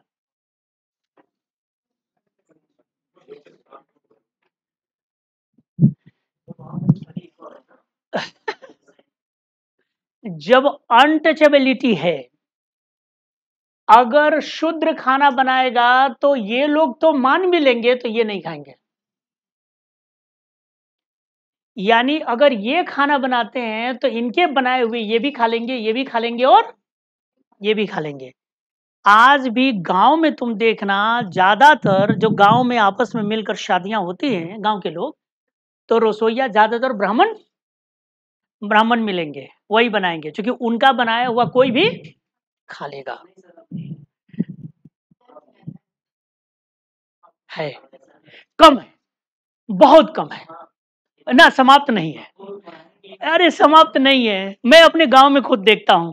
इवन यहां तक सुन लो, इवन यहां तक ये भी बता दूं आपको कि मुस्लिम के घर में भी शादी होती है तो जो गैर मुस्लिम रहते हैं उनके लिए अलग से ब्राह्मण ही खाना बनाते हैं, जो नॉन वेजिटेरियन, सॉरी वेजिटेरियन होते हैं, और जो मुस्लिम्स हैं उनके लिए अलग होते हैं। ये स्वयं मुस्लिम लोग भी गांव में करते हैं कि जो उनके जो हिंदू फ्रेंड हैं और जो वेजिटेरियन है प्योरली, उनका अलग से रसोई होता है।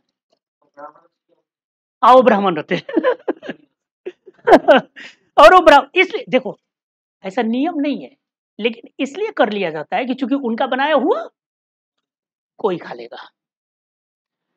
तो अब यहां पे इस कारण, अब सिर्फ बताइए, तो अब यहां पे अनटचेबिलिटी तो एकदम हाई लेवल पर है ना, तो हाई लेवल पर है, तो यहां पे अब दूसरी बात, युद्ध कर रहे हैं, युद्ध कर रहे हैं, अगर घायल हो गए, ये पानी पानी चिल्ला रहे हैं, मैं इसीलिए बता रहा हूं क्यों हारे हम, ये पानी पानी चिल्ला रहे हैं, बगल में सुध रहे, ये बेचारा आया पानी लेकर इनको देने के लिए, बोले तुम्हारे हाथ से पानी पीऊंगा, तो बोले तो मर। जबकि इसके अपोज में क्या था, ये जो टर्क्स थे ये कंधे से कंधे मिलाकर लड़ रहे थे, क्योंकि यहाँ पे अनटचेबिलिटी नहीं, अपर लोअर है, अपर टर्क है, लोअर टर्क है, बट अनटचेबिलिटी नहीं आया। इस्लाम की एक अच्छी विशेषता यही थी कि अनटचेबिलिटी अभी तक नहीं आया, बाकी यहाँ पे अनटचेबिलिटी मौजूद था, इस कारण ये सब एक होकर लड़ रहे थे और यहाँ पे बिखर कर लड़ रहे थे। कहां से होगा मुकाबला? दूसरी बात एक और देखिए, ये सामंतवादी सेना है, फ्यूडल है, तो फ्यूडल जब आर्मी होता है ना, तो जो कमांडर होता है उसी वही सबसे प्रमुख होता है। कमांडर जैसे ही मरा तो उसकी सेना क्या होती थी, भाग जाती थी। क्यों भाई? क्योंकि अगर पकड़ लिए तो जीता हुआ शासक उसको अपना स्लेव बना लेता था, इसलिए कोई रुकता नहीं था, जैसे कमांडर मरा, राजा मरा, सैनिक भाग जाते थे। यहां पे अगर कमांडर मर रहा है तो कोई बात नहीं है, क्योंकि सेना को फरमान अपने सुल्तान से डायरेक्टली मिल रहा है। और यहां पर ये मौर्य समय में नहीं था, मौर्य में इस तरह से नहीं था, फ्यूडल लॉर्ड्स नहीं थे, ये गुप्ता के बाद फ्यूडल लॉर्ड्स आते हैं, तो हर फ्यूडल लॉर्ड्स के पास में अपनी आर्मी होती है, बस समझ रहे ना। और राजा जब युद्ध करता है, मेन राजा, तो अपने लॉर्ड से कहता है, सामंतों से, कि आप अपनी आर्मी लेकर आइए। तो वो जो आर्मी लेकर आता है, जैसे मान लो कि मैं राजा हूं, ठीक है, आप हमारे लॉर्ड्स हो गए, आप इधर से एक लॉर्ड्स हो गए, और मैंने कहा कि आप आर्मी लेकर आइए, तो जो आप सेना लेकर आ रहे हैं ना, उसका पूरा खर्चा उर्चा सब आप दे रहे हैं, तो वो सेना हमारे प्रति समर्पित होगी कि आपके प्रति? आप हमारे प्रति समर्पित हैं, है ना। तो जब तक आप युद्ध मैदान में रहेंगे, सब सेना आपके साथ रहेगी, आप जैसे ही गिरफ्तार हुए या मारे गए, आपकी सेना भाग जाती है। यहां पे ये कॉन्सेप्ट नहीं था। दूसरा, क्षत्रिय रघुकुल रीत सदा चलिया, ये प्राण जाए पर वचन न जाए, ये जो कैरेक्टर है ना, राजपूतों के उत्थान में काम किया और यही इनके पतन में काम किया। राजपूतों की एक बड़ी शानदार विशेषता थी, महिलाओं पर हमला नहीं करते थे, बुजुर्गों पे हमला नहीं करते थे, पागलों को नहीं मारते थे, किसी की संपत्ति नुकसान नहीं करते थे, पीठ पर वार नहीं करते थे, अना पीठ पर खाते थे। ये कोई साधारण बात नहीं है, ये बहुत बड़ी विशेषता थी। पीठ पर वार नहीं करना, इसका मतलब कि अगर सामने वाला हार कर भाग रहा है ना, तो पीठ पे तीर नहीं चलाएंगे। और क्षत्रिय शासक जश्न मनाते थे, भगोरा भाग गया, भाग गया, इसी में खुश। ये पीठ पर वार करेंगे, समझ रहे ना। ये वहां तक पीछा करते हैं जहां तक कि आप उनके कब्जे में ना आ जाए, यानी वहां तक जाएंगे जहां तक आपको मार नहीं देते। और ये भागे हुए पे, निहत्थों पे वार नहीं करते थे। तो जब समय परिस्थितियां बदली है, तो रणनीति में भी परिवर्तन होने चाहिए थे कि नहीं? अरे नियमों का पालन तो महाभारत में भी नहीं हुआ, है ना। तो ये तो प्री मेडिवल का युद्ध था। यही सब जो नया चेंजेज है ना, आप एक्सेप्ट नहीं करोगे। ये वो बात समझ में आ रही थी, जैसे क्षत्रिय क्षत्रिय आपस में लड़ रहे थे, तो वहां आप पीठ पे नहीं मारोगे तो वो भी नहीं मारेगा, तो वहां तो नियम चलता है। लेकिन अब तो शत्रु नए टाइप का था, और एक ऐसा शत्रु नया टाइप का था जो युद्ध मैदान में विजय ही अपना एकमात्र नियम मानता है। माने एकमात्र नियम क्या है कि अपनी जीत और सामने वाले की हार। तो यहां पर नियमों का पालन करने से हार का सामना नहीं। तो फर्स्ट बैटल ऑफ तराइन में मोहम्मद गोरी हार गया था ना, पृथ्वीराज चौहान उसी समय बीहेडेड कर सकते थे, मार सकते थे, कैद कर सकते थे, जुर्माना लगा सकते थे, लेकिन निहत्थों पे वार नहीं करेंगे। निहत्था हो चुका था, और उनके लोगों ने कहा कि बाहुबली क्या सोचते हैं, शत्रु निहत्था हो चुका है, देख लिया जाए। तो पृथ्वीराज चौहान कह रहे हम निहत्थों पे वार नहीं करते, हाथ में तलवार पकड़ा देते। नहीं लिए ना, यही तो दिक्कत हुई। अगर सीख ले लिए होते तो फिर कहां से होता, ये सीख नहीं लिए, यही हार का कारण रहा। ये मत समझिएगा कि तुर्कों के पास में कोई एक्स्ट्रा ऑर्डिनरी ताकत था, एक्स्ट्रा ऑर्डिनरी ये था। हाँ, उनकी एक सिस्टम बहुत शानदार था, गुलेल बहुत बढ़िया चलाते थे। गुलेल, उनके आर्चर जो होते थे, जो तीरंदाज होते थे, वो घोड़े पर दौड़ते हुए खूब मारते थे। यानी उन लोगों का इलाके में प्रैक्टिस ही होता था घोड़े पर तीर चलाना। हाँ, अरबी घोड़े थे उनके पास, बेहतर नस्ल के थे। यहाँ पे वो नहीं थे, कम थे, आयातित करना पड़ता था, आयातित करना पड़ता था। तो जैसे आप देखिएगा विजयनगर के शासक कृष्णदेव राय पुर्तगालियों के थ्रू अरबी घोड़े मंगवाते थे।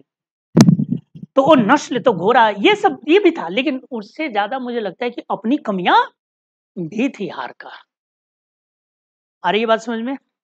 और तब यहाँ पे हम देखते हैं कि ये लोग डिफीट यहाँ पे होना शुरू हो गया। ठीक है, आज रहने देते हैं क्योंकि आप लोग 8 बजे से कितने बजे से हैं? 9 बजे से। क्लास कितने बजे से होती है? 9 बजे से। आज मैंने कोई टॉपिक वॉपिक शुरू नहीं किया अभी। सही बात है, झूठ ना बोलो, तो तुम तो सो रहे थे।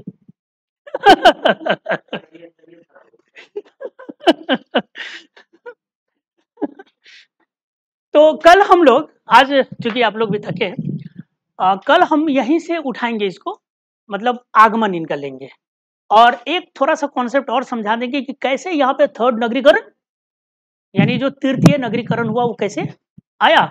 और फिर उसके बाद में हम स्ट्रगल पे आ जाएंगे, मोहम्मद बिन कासिम, महमूद गजनवी, मोहम्मद गोरी। यहाँ से अपना मेन टॉपिक अपनी शुरुआत हो जाएगी। हालांकि ये जो मैं समझाया हूँ ये बहुत मतलब टफ है, ये आप किताबों में पढ़िएगा तो बहुत उलझ जाते हैं, आमतौर पे ये कंट्रोल होता नहीं है। जो मैंने सिचुएशन यहाँ की आप लोग इकोनॉमिकल हिस्ट्री जो मैंने बताया, अब कितना मैं सफल रहा उसमें मुझे नहीं पता कि आपके दिमाग में बैठा है या नहीं बैठा है। बैठा है दिमाग में, ऐसा ही बोलना, सिर में मत हिलाना, सही समझ में है? पक्का? या तो मैं टेस्ट भी लेता हूँ अचानक बिना बताए। क्लियर है? चलिए आज के लिए इतना ही रखते हैं, कल मिलते हैं। और कल से थोड़ी लंबी क्लासेस होगी, बीच में ब्रेक दूंगा आपको, ठीक है? ब्रेक दूंगा आधे घंटे का चाय पीने होने का, और फिर मतलब 2 शिफ्ट चलेगा क्लास आपका, ठीक है? कि मैं सैटरडे तक आपके पास हूँ, तो एक हफ्ता में जितना मैक्सिमम हो जाए मैं कराने का प्रयास करूँगा। ठीक बात है, चलिए कल मिलते हैं।